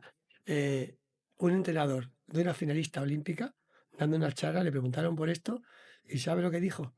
Que él no cambia nada, que si el día de la regla tiene series, intenta que las haga con dolor para que se acostumbre por si luego le llega una competición con la regla. Que al final, es que lo del alto nivel es así, ¿me entiendes? Sí, sí, sí. Pero también lo que tú has dicho, yo también lo que veo, que la mujer, las atletas, te lo que has comentado tú, que todo eso que es importante, las atletas tienen nutricionistas, tienen ya, ellas, hay un montón de información, entonces las atletas saben que si todo eso de la alimentación, ellos la aplican. Es decir, la atleta de alto nivel ya tiene ese nivel de profesionalismo que también son ellos mismos los que saben cosas y las aplican. ¿Me entiendes? Que también el entrenador no podemos saber de todo. ¿Entiendes? Total. Entonces, no todo esto de las fases y esto, pues si ellos lo saben, y luego lo que han dicho también de lo de la fuerza, que claro, si metemos las 2 semanas siempre de fuerza, Claro. es que no está tampoco demostrado que con eso vas a hacer mejores marcas. Entonces yo creo que tenemos que ir involucrando y metiendo en los sistemas de entrenamiento cositas que mejoren, ¿me entiendes? Pero es complicado porque lo que te digo, la propia regla no siempre tiene las fases en los mismos días. El estrés, el no sé qué, cuando la competición, cuando no sé cuándo. Entonces dices, ¿estoy en esta fase o estoy en la otra? Que Sí, también sí. había que mirar entonces todo con lupa. Y eso a lo mejor una atleta de altísimo nivel y que tenga un ginecólogo que le pueda ver y que tenga nutricionista que esté con eso, pero claro, trabajamos con grupos de personas y no es fácil llegar a ese nivel de ser tan minucioso. Sobre todo para eso a lo mejor dice, oye, como te digo del entrenador ese que su mujer solo entrenaba a su mujer, si entrenas a uno, puedes hacer virguerías, pero Sí. ahora mismo en nuestro método de entrenamiento y de grupos que hay, es complicado y por eso cada vez se meten más gente dentro, nutricionistas, psicólogos, preparadores físicos, etcétera, pero pues luego hay que coordinar y llegar a algún sitio en común. No, me sumo a la enhorabuena de Pedro, porque la verdad has tratado el tema súper claro, súper conciso y yo creo que esto le puede ayudar a mucha gente. Pues no soy muy entendido, según dicen Seguro por que... ahí. Ah, bueno, sé quién puede ser, sé quién puede ser. Cambiando un poco de tercio, tú también has tenido la enorme suerte de entrenar a muchísimos atletas súper buenos, medallistas mundiales, medallistas europeos. De entre todos esos atletas y entre todos esos entrenamientos que han hecho esos atletas, ¿cuál ha sido uno o dos entrenamientos que te hayan marcado? O sea, que tengan un buen recuerdo, que más te hayan impresionado de toda la historia que tienes tú como entrenador, que ya vamos camino a los 30 años, ¿no? Es que decir uno o dos. Bueno, primero decirte que he tenido la fortuna, voy a cambiar un poquito, luego contesta la pregunta. Tengo la fortuna de que cuando dejé de ser atleta y me puse a ser entrenador, pues vivía en Madrid y entonces pues empecé a entrenar aquí en el CER de Madrid. Yo para ser entrenador, para que la gente sepa un poquito de dónde viene todo esto, que parece que esto viene súper fácil, acabé de ser atleta en el 99, estuve un año sin nada y luego al año siguiente pues Odriozola, por lo que sea, pues vio que tenía a Juan Carlos Higuero que fue finalista olímpico, que tenía un grupito de jóvenes que podían ir a Martín, tenía ahí una serie de jóvenes que podían ir para arriba. Entonces me ofreció un contrato a la federación, pero me ofreció medio contrato, medio sueldo. Entonces estuve Media dos, a- jornada. entonces estuve 2 años, no, yo trabajaba jornada entera. Claro, trabajaban media. Exacto, El era contrato era media 2 años jornada. media jornada, otro año 2 tercios y al cuarto año ya empecé a cobrar jornada completa. Pero bueno, yo también quiero decir que yo tenía un colchón ahí porque como había sido de alto nivel, había ganado un dinero y a mí no me preocupaba tampoco eso porque yo quería ser entrenador y ser entrenador así de élite pues era trabajar en la federación con gente era importante. Esto voy a que tuve la fortuna de que yo trabajo en Madrid, en un CAR. Entonces ahí, en esa época, ahora menos. Ahora trabajar en el CAR no me está dando no me da tanta ayuda, lo cuento rapidito, y es porque antiguamente la gente venía a Madrid a estudiar, entonces muchos atletas que tengo, como Marta, Irene, esta gente, otros no, porque Liguero, Loli, esos vinieron no solamente a entrenar porque no estudiaban, pero mucha gente venía a estudiar a Madrid porque no había carreras como medicina en otros sitios. Ahora ya no viene tanta gente a estudiar a Madrid, porque la gente de Ciudad Real pues se queda a estudiar medicina en Albacete, que hay medicina. Y la gente de otros sitios se queda en Zaragoza. Ahora en Madrid no viene tanta gente a estudiar como antes. Estudia gente de Madrid, pero de fuera no tanto. Esto va a que yo tuve esa fortuna de que pude hacer un grupo mucho más fácil. El liguero vino tampoco por estudiar, pero venía gente a estudiar y entonces pues venían a la Blume, los que eran buenos tenían CAR y los que no, pues venían a lo mejor por sus padres, etc. Esto lo hablo un poco, lo que tú has dicho de que hay otros entrenadores que, bueno, pues están en otras ciudades, están en pueblos pequeños y eso es mucho más difícil. Entonces yo siempre digo que abogo también por esos entrenadores que sacan atletas que encima luego se les van cuando van a estudiar. Yo siempre digo que para mí eso tienen que saber qué es lo que les toca. Están en un pueblo pequeño en La Solana, sale un atleta bueno, se va por ahí fuera como Herminia y tuvo que venirse a Como Madrid a Paula estudiar Sevilla. y se tienen que venir y tuvo que venir a un entrenador. Y el entrenador de La Solana pues se quedó sin ella. Eso es un poco ley de vida, pero yo quiero aquí también lanzar y agradecer a esa gente que hace un trabajo súper importante, que lo que quiero también es que esa gente les trabaje como tiene que trabajar en esa edad. Porque yo, por ejemplo, ya vienen de alto nivel y ya les voy a trabajar diferente, pero en esa edad muy importante y si llegan con lo que tienen que llegar, con poquito entrenamiento, que sepan hacer un poquito más también, si pueden, de gimnasio, de pesas y eso, porque me vienen que casi ninguno sabe hacer pesas porque allí igual no hay, ¿me entiendes? Pero que esos entrenadores son principales y muy importantes. Y luego ya, si vienen entrenadores de alto nivel, a un CAR o en ciudades grandes que también hay entrenadores, pues pueden hacerse, ¿no? Y entonces luego la pregunta que me has hecho es que es como muy complicada, porque yo lo que te diría es un entrenamiento bueno de cada atleta. Claro. Porque, por ejemplo, para mí, el atleta que más, no más talento, el que más aguanta entrenamiento, Adel Mechán. Sí, ¿no? Luego, un atleta muy talentoso, Juan Carlos Higuero. Otro muy talentoso, eh, ahora muy talentoso, Juan Carlos de la Osa, que en 5 o 6 años estuvo ahí arriba. Pero el problema del talento de Juan Carlos de la Osa, que tenía mucho talento, pero tenía poco motor, poco chasis. Mucho motor, poco chasis. Entonces se lesionaba mucho. Entonces tenía sus pies, tenía sus cosas y no se podía hacer nada, por mucho que estuviera médico, fisio y cosas. En chicas, tuve también su talento, pero también tenía chasis regular, Loli Checa. ¿Entiendes? Luego, Marta Pérez, más que talento que hay que tener siempre para llegar donde ha llegado, pero sobre todo un nivel de competitividad y de profesionalidad en el entrenamiento Brutal. que ella sabe y de ella, por ejemplo, no puedo decir un entrenamiento súper, súper, súper.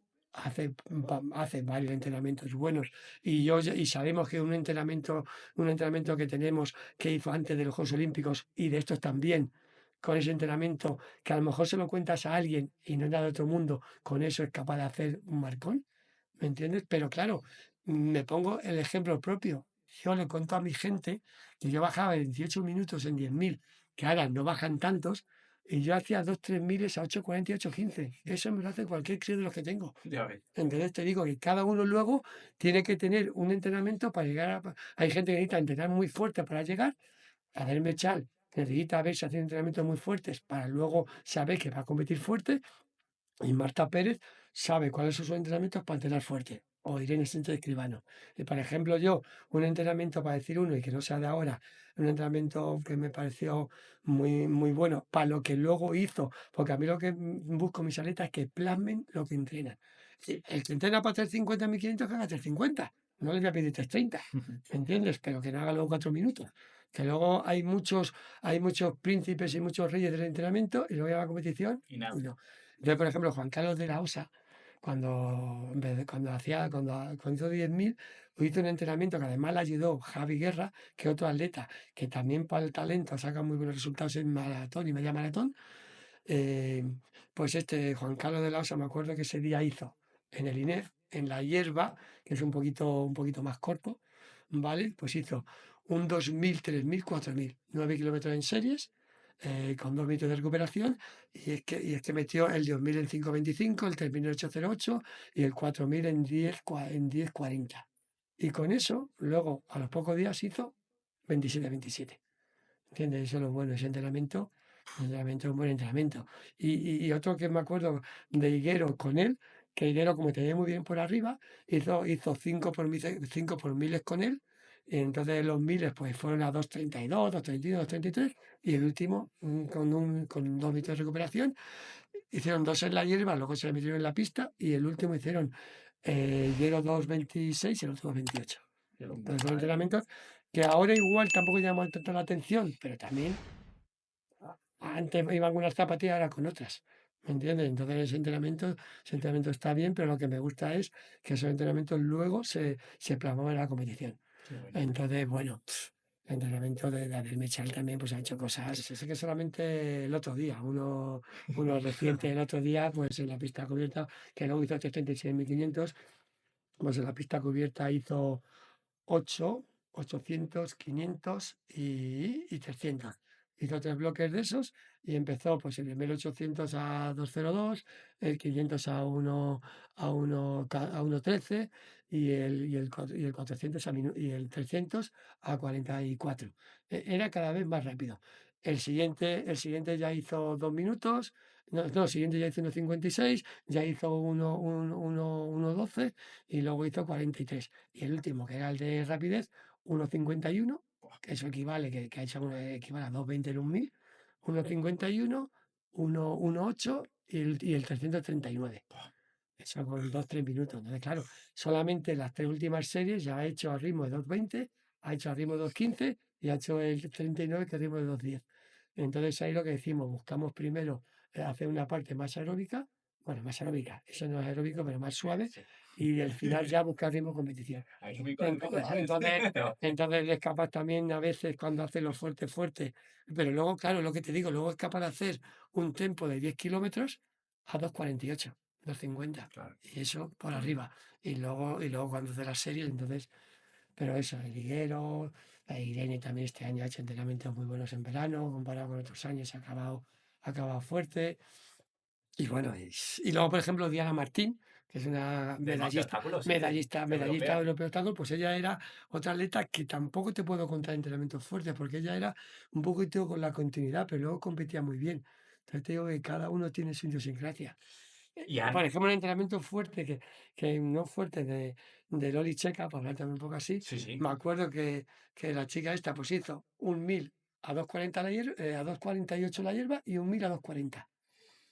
Eso no es nada del otro mundo, ¿vale? Pues con eso se plantó, fue a competir, hizo 4.02. Flipa. Eso es lo que me gusta.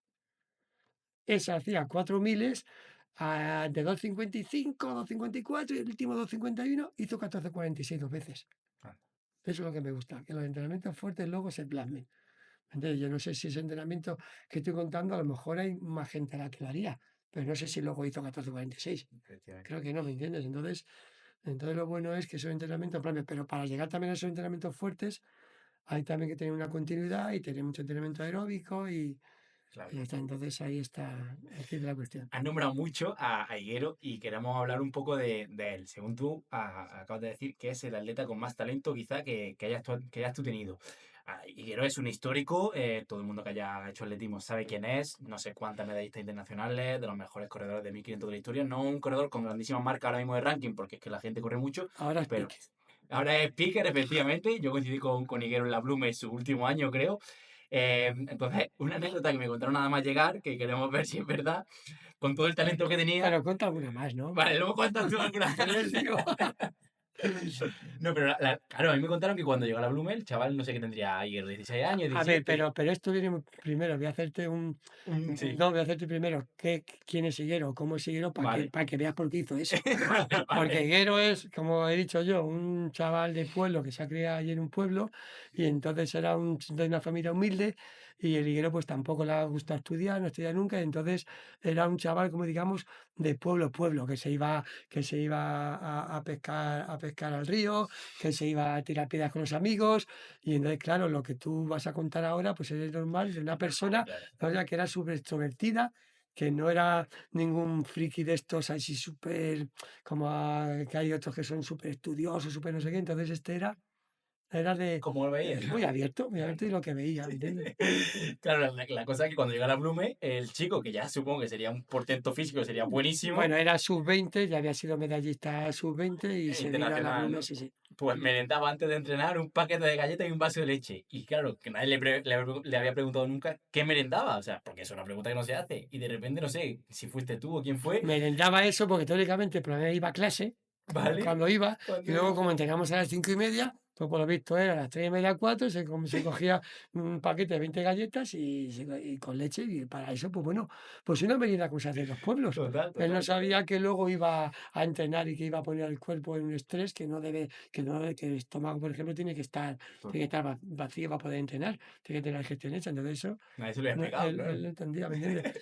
Pero bueno, lo que pasa aquí, Higuero, es eso, él, por ejemplo, pues, yo qué sé, si alguien le decía, una anécdota que decía que le dijeron en una época que la patata cocida era muy buena, pues él en la mochila llevaba 8 o 10 patatas cocidas para comérselas durante el día.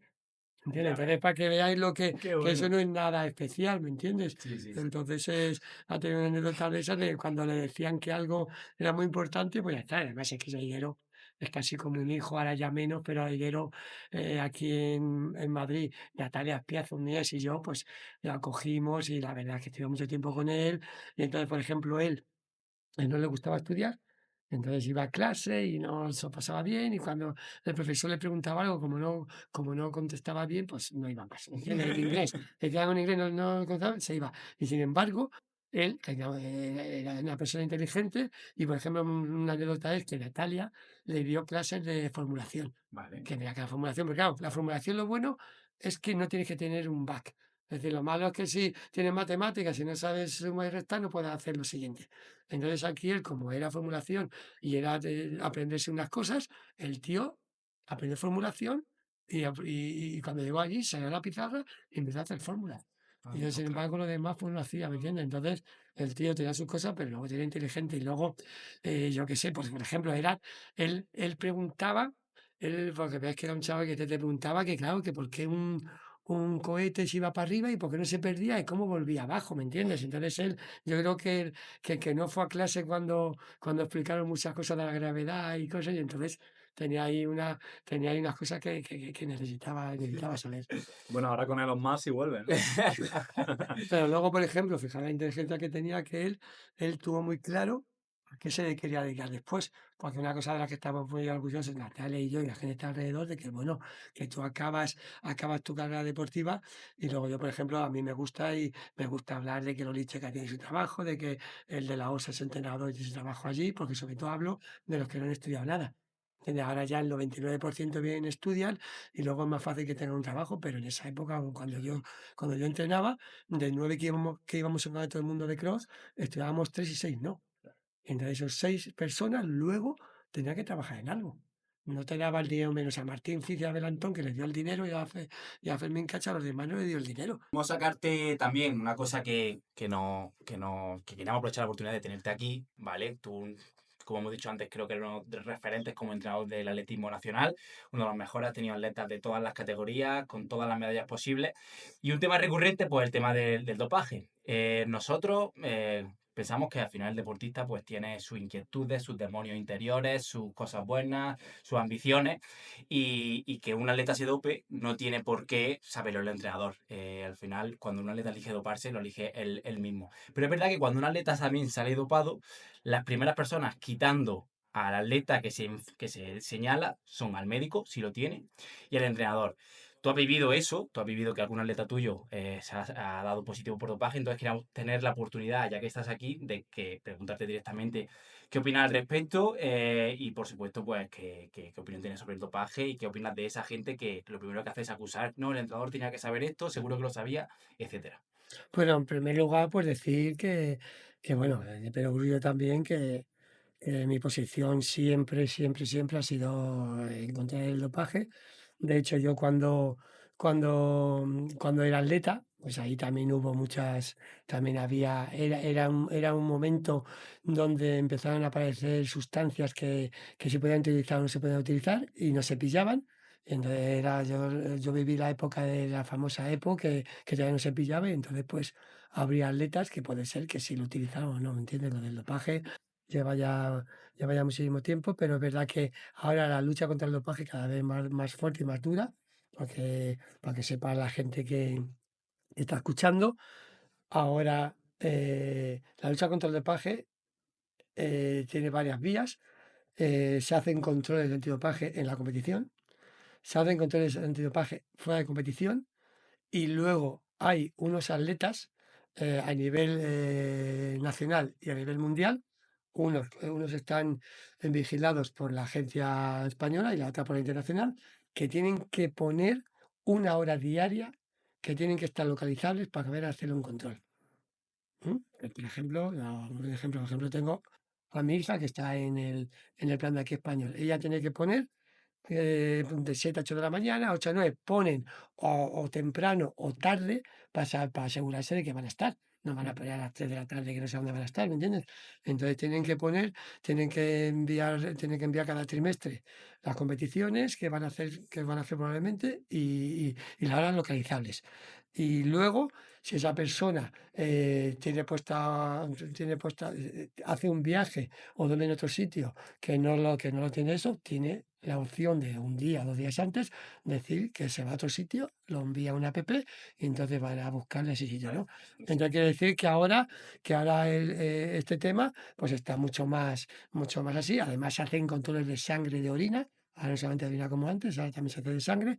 El de sangre es para la famosa, para controlar que no haya mucha variabilidad en la serie roja, que puede indicar que está ayudándose para hacer más, para tener más glóbulos rojos, que son los que ayudan luego a correr sobre todo en el fondo. Y entonces pues ahí hacen tus valores para que no haya un momento dado que si te pones sepo, pues sube mucho. Claro. Entonces ese pasaporte biológico y como salgan valores muy diferentes en varios controles, te pueden sancionar sin haber dado positivo solamente por el pasaporte biológico. Entonces ahora hay unos controles duros y exigentes.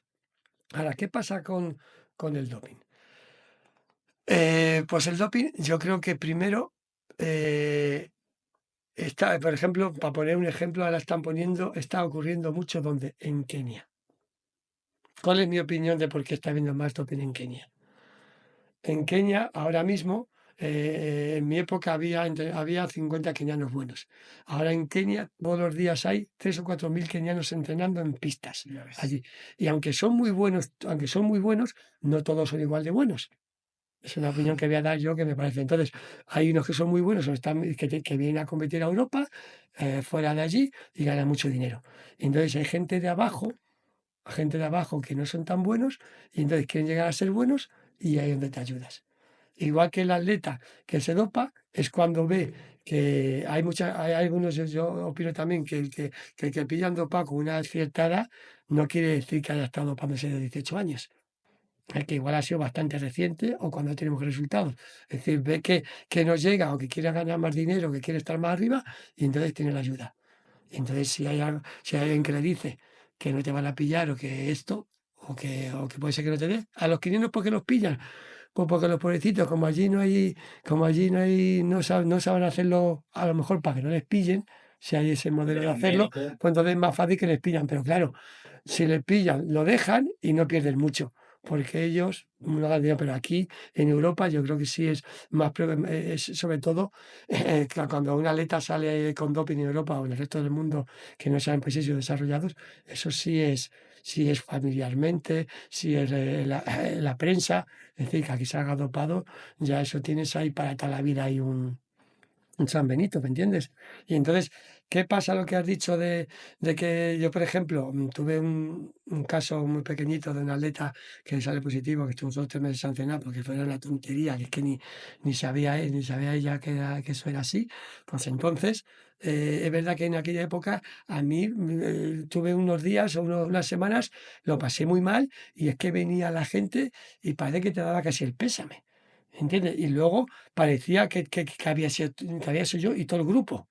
Entonces luego ahí estoy variando y yo aquí lo que abogo y lo que quiero defender, que lo dije en las entrevistas deportivas, pues claro, cuando ha pasado el último caso, los atletas, o yo por ejemplo fui el que acepté a Dermechal de que había tenido un problema de estos, pero yo vi que había sido un problema que no había tenido la culpa a él, y punto, y que eso sí que es muy fácil de la explicar. justicia le dio la razón. Exactamente, de la relación justicia. Entonces yo tiré para adelante, pero hubo gente que no le gustó. Y luego, por ahora, todos los años que lleva, no ha tenido ningún problema con eso. ¿Entiendes? Y el problema que tuvo era pues no estar en un sitio, no era propositivo, pero bueno, eso ahora mismo también le ha pasado a Katir, y Katir ha sido que no ha estado y es como si fuera un positivo. Ya tendremos la duda si ha sido porque ha sido el chaval, no se ha enterado de esos días o porque que estaba desaparecido por lote. Eso es lo que nunca vamos a saber ahora. Pero entonces lo que voy es que yo en ese primer caso de hace muchísimos años, el año 2000 poco, pues lo pasé mal y tal. Y sin embargo ahora, en el siguiente caso, lo que abogo, pues, le dije a los atletas, digo, oye chicos, vosotros no tengáis ningún problema y penséis nada que porque haya pasado esto os vas a picar, es que no debes salpicar. Para mí, ahora, el que es, como tú has dicho, yo no estoy las 24 horas con el atleta. Si un atleta decide doparse, si, otra cosa es que demuestren, como han demostrado con un entrenador español, el único que ha estado sancionado con eso es, demostraron que lo pillaron, que él estaba allí cuando estaban dopando al atleta. Pero mientras que no demuestren que el entrenador también es el que tiene algo que ver, no podemos hablar del entrenador y de los otros atletas. ¿Qué tiene que ver un atleta con todo el mal del grupo? Y además el atleta ese que tuve yo era el que menos estaba integrado en el grupo, el que menos bajaba, el que menos le gustaba el atletismo, que conste que todavía no está ni sancionado. Estamos hablando de Guasín. Sí, sí, que Vale. no está ni sancionado, que a lo mejor mañana sale que no está, porque ya lleva ya un año de eso y todavía no ha salido de nada.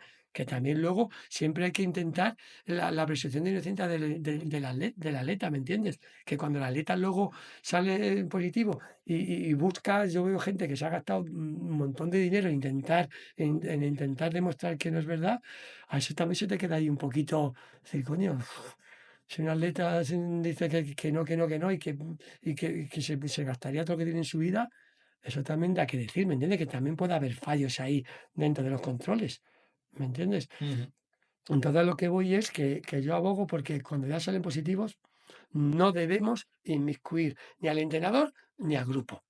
Y al médico, incluso y el médico lo mismo, si no se demuestra que el médico es el que le ha dado eso, ¿me entiendes? Teóricamente el atleta puede hacerlo él solo o buscarlo él solo.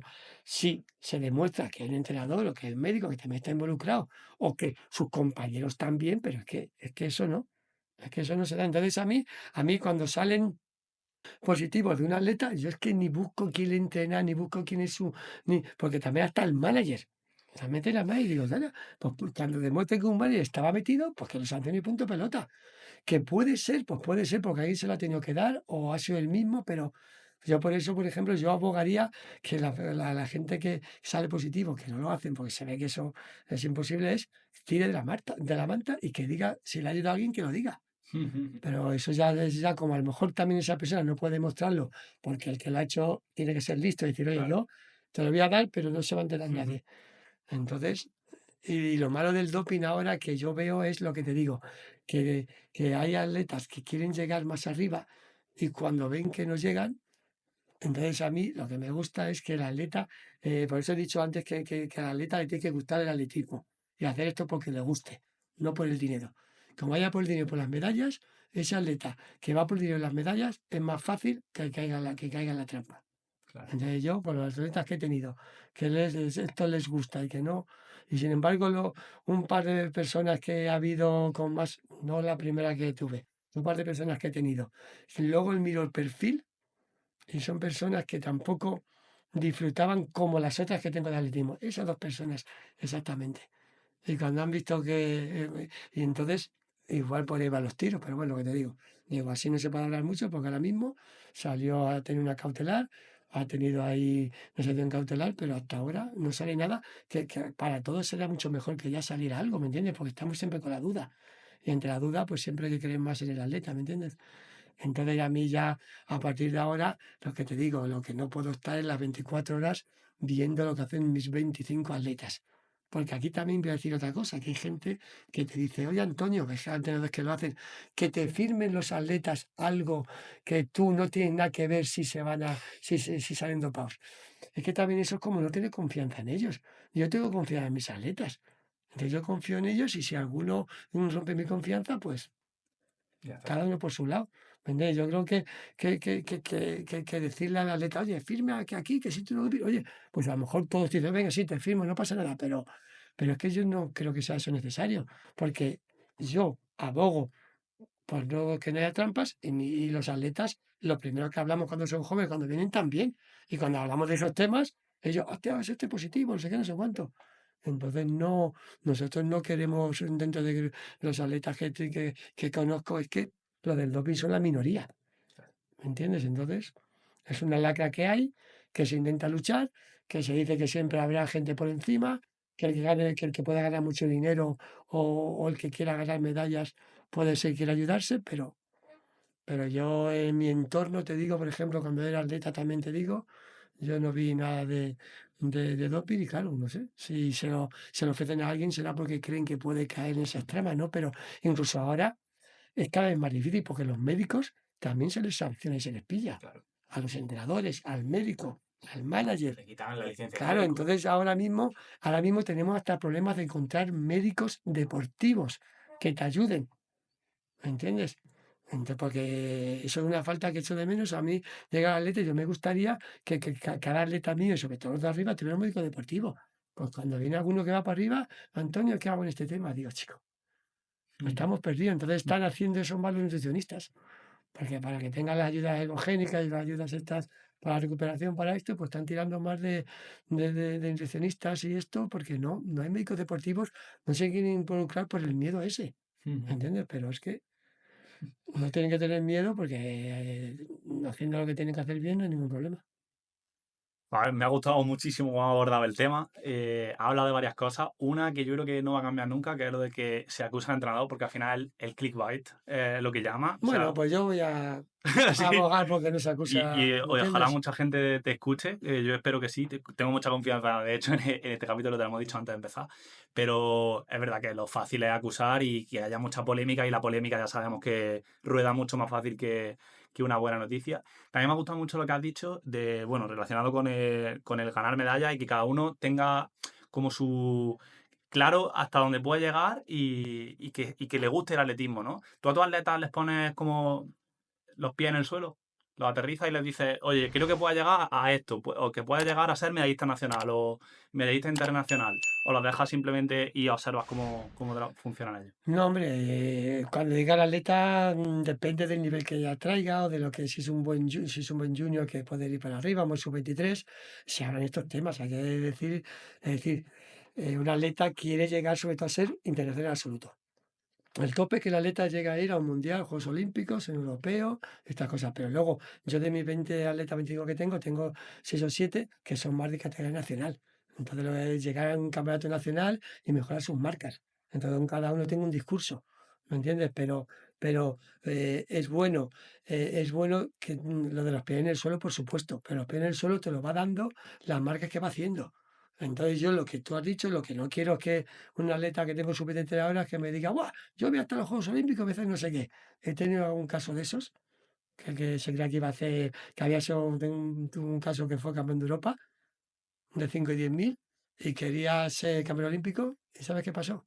Pues que a los 2 o 3 años lo dejó rápido, ¿entiendes? Frustrado. Entonces, por eso lo que quiero es que le gusta, nosotros hablamos de atletismo, de las marcas, de los otros, no sé qué, pero claro, ahora mismo, como está el atletismo a nivel, el alto nivel, con lo que se está corriendo en las marcas, yo tengo, hoy lo comentaba con unos federativos y con los atletas, acaban de salir las marcas para Tokio, las marcas de referencia, no, las marcas para Tokio de la World Athletics y las de referencia.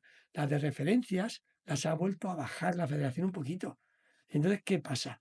¿Qué pasa con esto? Es como en el fútbol, hay unos titulares y unos suplentes. Pues aquí yo tengo unos atletas que ya son de nivel internacional y luego tengo, que es lo que he intentado estos 20 años, 25 que llevo, luego tengo gente que va subiendo. Yo estuve en la época de Liguero, no sé qué, luego tengo la época de Marta Pérez, de Irene, de esta gente ya 30 y pico años, y ya tengo otra jornada de 20, 22 para ir subiendo. Y eso es lo complicado de ser entrenador, de tener siempre 5, 6, 7 internacionales. Y últimamente lo tengo más que antes. Ahora, todos los campeonatos, y eso es lo complicado. Entonces, lo que te digo, que por ejemplo tenga una chica que tiene 4,12 en 1500, que se le puede llamar como en el fútbol la segunda unidad. Y entonces, como tú dices, no puede ser que queramos que esa atleta ya en un año vaya a un campeonato del mundo. Total. Para que quede 4,12 a bajar a 4,2 no se baja tan rápido. Y ahora, ¿entiendes? Marta Pérez empezó corriendo en 4:30 y pico cuando era junior y de poquito a poco hasta bajar de 4. La otra, más de 10 minutos hasta bajar. Necesita unos años. Entonces, hay que tener cuidado que estos atletas jóvenes, como tú has dicho, no estén pensando ya en grande y de que no nos inscriben en los Juegos Olímpicos. Nos vamos a trabajar y a disfrutar del día a día y de cada año. Que otra cosa que también hay que decir que el atleta, me gustó mucho del entrenador mayor el otro día que lo escuché, que dice, a mí me gusta que mis atletas vengan felices a entrenar. Si el atleta viene feliz a entrenar y disfruta entrenando, ese atleta Yeah. con continuidad y con un poquito de genética, son las tres cosas. Para que llegue un atleta a alto nivel, por eso, los que me estén escuchando, el que no tenga buena genética, pues no llega y no pasa nada. Sí que tiene que haber de todo. Tiene que haber campeón olímpico, y tiene que haber un octavo, y tiene que haber un finalista, y tiene que haber uno que no va. Que no podemos, y entonces, como hemos dicho, el que llega a lo que llega tiene que ser feliz con eso y no quiere ayudarse. ¿Me entiendes? Entonces, una genética, luego, sobre todo, entrenar bien y tener continuidad, y un pelín de suerte, y ya está, eso es lo que hay que tener. Y de la nueva horneada de atletas que estás teniendo, una de ellas es tu hija. Pues tengo yo las nuevas nada, hablo sobre todo, y también a esta chica que ya va subiendo, que espero que suba este año, que es Daniela García, Vale, del 800, Marina. vale. Daniela lleva ya 5 años conmigo prácticamente. Y ya en el 800 va, creo que ya ha estado en europeos y ya le toca ir a mundiales y a juegos próximamente. Y luego, pues Marina, que lleva menos tiempo, 1500. Y luego ya por edad, pues está mi hija. Luego tengo a Unai, que también tiene 20 años. Entonces, pues hay 4 o 5 que espero que tienen para arriba poquito a poco. Y Marta es tu hija y siempre se ha dicho que entrenar a tu hijo o a tu hija es bastante complicado. De hecho, tenemos casos claros como los Ingebrigtsen que le entrenaba a su padre y han acabado de tribunales. ¿Cómo lleváis vosotros eso? ¿Cómo evitas que la faceta entrenador no suplanta la faceta padre? Bueno, a ver, tengo mala suerte, a la vez menos suerte, porque al estar separado, ella también vive mucho tiempo con su madre. Ahora, desde que entrena aquí en el CAR, pues está viniendo más a mi casa y esto. Pero bueno, primero, decir que a mi hija Marta le encanta el atletismo, entonces ella le gusta ver atletismo. De hecho, ella y Ainhoa, mis dos hijas, empezaron pues a hacer atletismo en una escuela, pero bueno, hay otros hijos de atletas buenos que no han llegado, les ha costado más y algunos lo han dejado enseguida, pero nosotros lo que tenemos claro, Natalia y yo, era que no había que presionarles, hicieron otros deportes, hicieron música, hicieron de todo, pero por lo que sea, pues les gustaba el atletismo y es que ellas querían ir a campeonatos nacionales a verlos. Yo las llevé a los Juegos Olímpicos en el 2012. Ellas ya sabían el nombre de todos los atletas, pero las atletas de longitud, de peso, de todo. Les gusta todo el atletismo, no solamente Entonces medio fondo y verán fondo. vida de élite, ¿no? Hombre, claro, claro. Y si no se lo diremos. Se me lo verán ahora. Y entonces las dos pues empezaron en una escuelita y luego fueron poquito a poco y haciendo combinadas y luego pues bueno, pues ya en un momento dado un problema que hubo ahí también con la pandemia, pues mi hija pasó a entrenar medio fondo y entonces pues luego tuvo ahí, empezó a progresar, a hacerlo bien.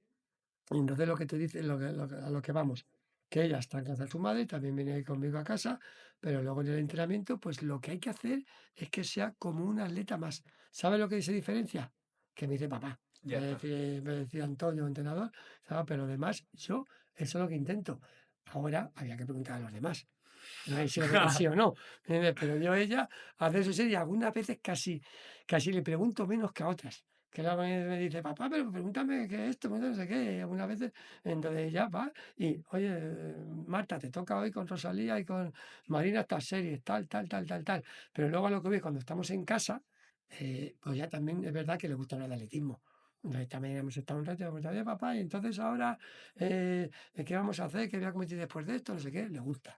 Luego también, oye, papá, que me viene un fin de semana con las amigas, dime qué época es mejor para irme, o voy a hacer esta concentración, ¿qué te parece? No sé qué. Le gusta hablar de atletismo, pero me gusta hablar no solo de ella, sino, oye, ¿ha visto que el meeting este que han corrido? No sé qué, y lo comentamos. Y luego también, pues intentamos, como todo el mundo, pues hablar de otras cosas. ¿Cuáles son otras cosas? Pues las que tenemos que hacer con nuestras hijas de 18 y 19 años, que no saben lo que son los impuestos, que no sabe cómo hay que invertir el dinero. Entonces también tenemos conversaciones de padre, hija y demás cosas, ¿no? Pero bueno, yo he encantado de entrenarla, mientras que ella no ponga pegas, e intentar también que vaya poquito a poco para arriba, está con sus estudios, no hay que descuidarlos, y entonces pues es una más de grupo y ya está. Qué bueno. Y ya para la última pregunta que te queremos hacer, para terminar ya este podcast que yo creo que ha quedado increíble, es ¿qué le queda a Antonio Serrano como entrenador? ¿Qué sueño tiene Antonio Serrano como entrenador que no se haya cumplido todavía y que quiera cumplir? Pues mira, lo dije hace mucho tiempo, de que estaba con Carlos Siguero, y era sacar una medalla en un campeonato del mundo o Juegos Olímpicos. De hecho, dije, cuando la saque me compro un Rolex.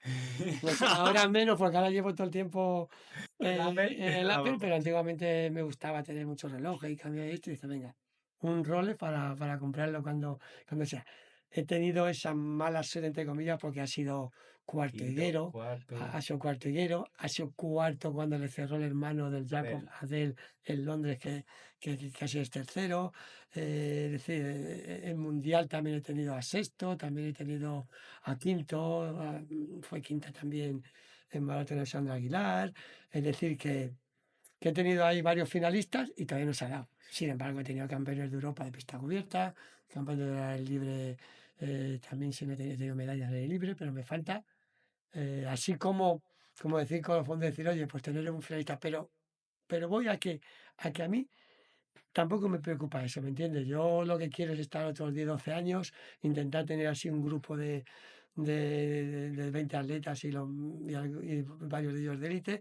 Y lo que siempre he dicho, que a mí lo que me gusta es sobre todo que los atletas sean longevos y luego a mí lo que me hace feliz es que mis atletas cumplan sueños. Entonces el típico eso de ser olímpico, que para mí es tan difícil ser olímpico como ser mundialista, como ser europeo, para mí tiene todo igual de valor. No meto solo a los olímpicos, pero a nivel mediático siempre se ha dicho soy olímpico, pero si no es olímpico y hasta el mundial europeo, para mí igual puede ser mejor atleta que el otro, depende de las cosas, ¿no? Y entonces a mí lo que quiero es que si el sueño de los atletas es estar en un campeonato del mundo, campeonato de Europa, en campeonato de España, que consigan eso, ¿me entiendes? Entonces siempre he dicho que con este año que ha ido a Irene, pues se ha cumplido el sueño de ser olímpica, Adel ya era, Irene también era, Marta era, pues mi idea es que en los siguientes Juegos Olímpicos haya algún atleta más cumpliendo ese sueño. Y si no, los mundiales o los europeos.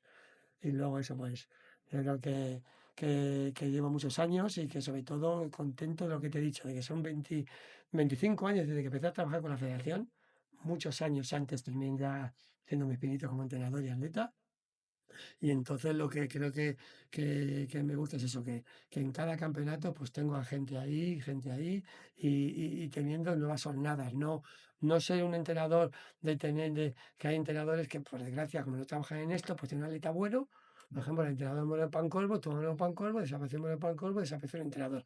Entonces yo abogo porque la federación o porque los clubes intenten dar trabajo a más entrenadores y que puedan vivir de esto y que puedan tener atletas durante más tiempo, porque hablamos, pero sacar atletas internacionales es muy complicado. A los Juegos Olímpicos van 50-55, de medio fondo y fondo van 15, a un Gato Europa van 70, y de todas las especialidades, que el atletismo que son 20 especialidades, hay hombres y mujeres. Entonces llegar a unos Juegos Olímpicos, a un Mundial Europeo, ese atleta no es fácil, ¿me entendéis? Entonces, si son 50 atletas, tampoco hay muchos entrenadores, ¿me entiendes? Entonces yo abogo porque cada vez haya más entrenadores profesionales, y luego por intentar, por conseguir el entrenador que consiga los sueños de cada atleta. Pues aquí de esa reflexión, Antonio. Muchísimas gracias por venir. Creo que a la gente le va a encantar y le va a aportar muchísimo valor. Y con esto terminamos. Así que de verdad, muchas gracias, Antonio, por venir. Gracias a vosotros por pensar en los entrenadores, que bueno, estamos en una segunda línea porque el actor principal es el atleta, pero como has dicho, hay un equipo por detrás muy importante que todos trabajan, tanto médicos, psicólogos, las propias federaciones, los clubes, todos ponen mucho porque también digo que cuando llega a una competición el atleta no sabe todo lo que hay detrás. Total.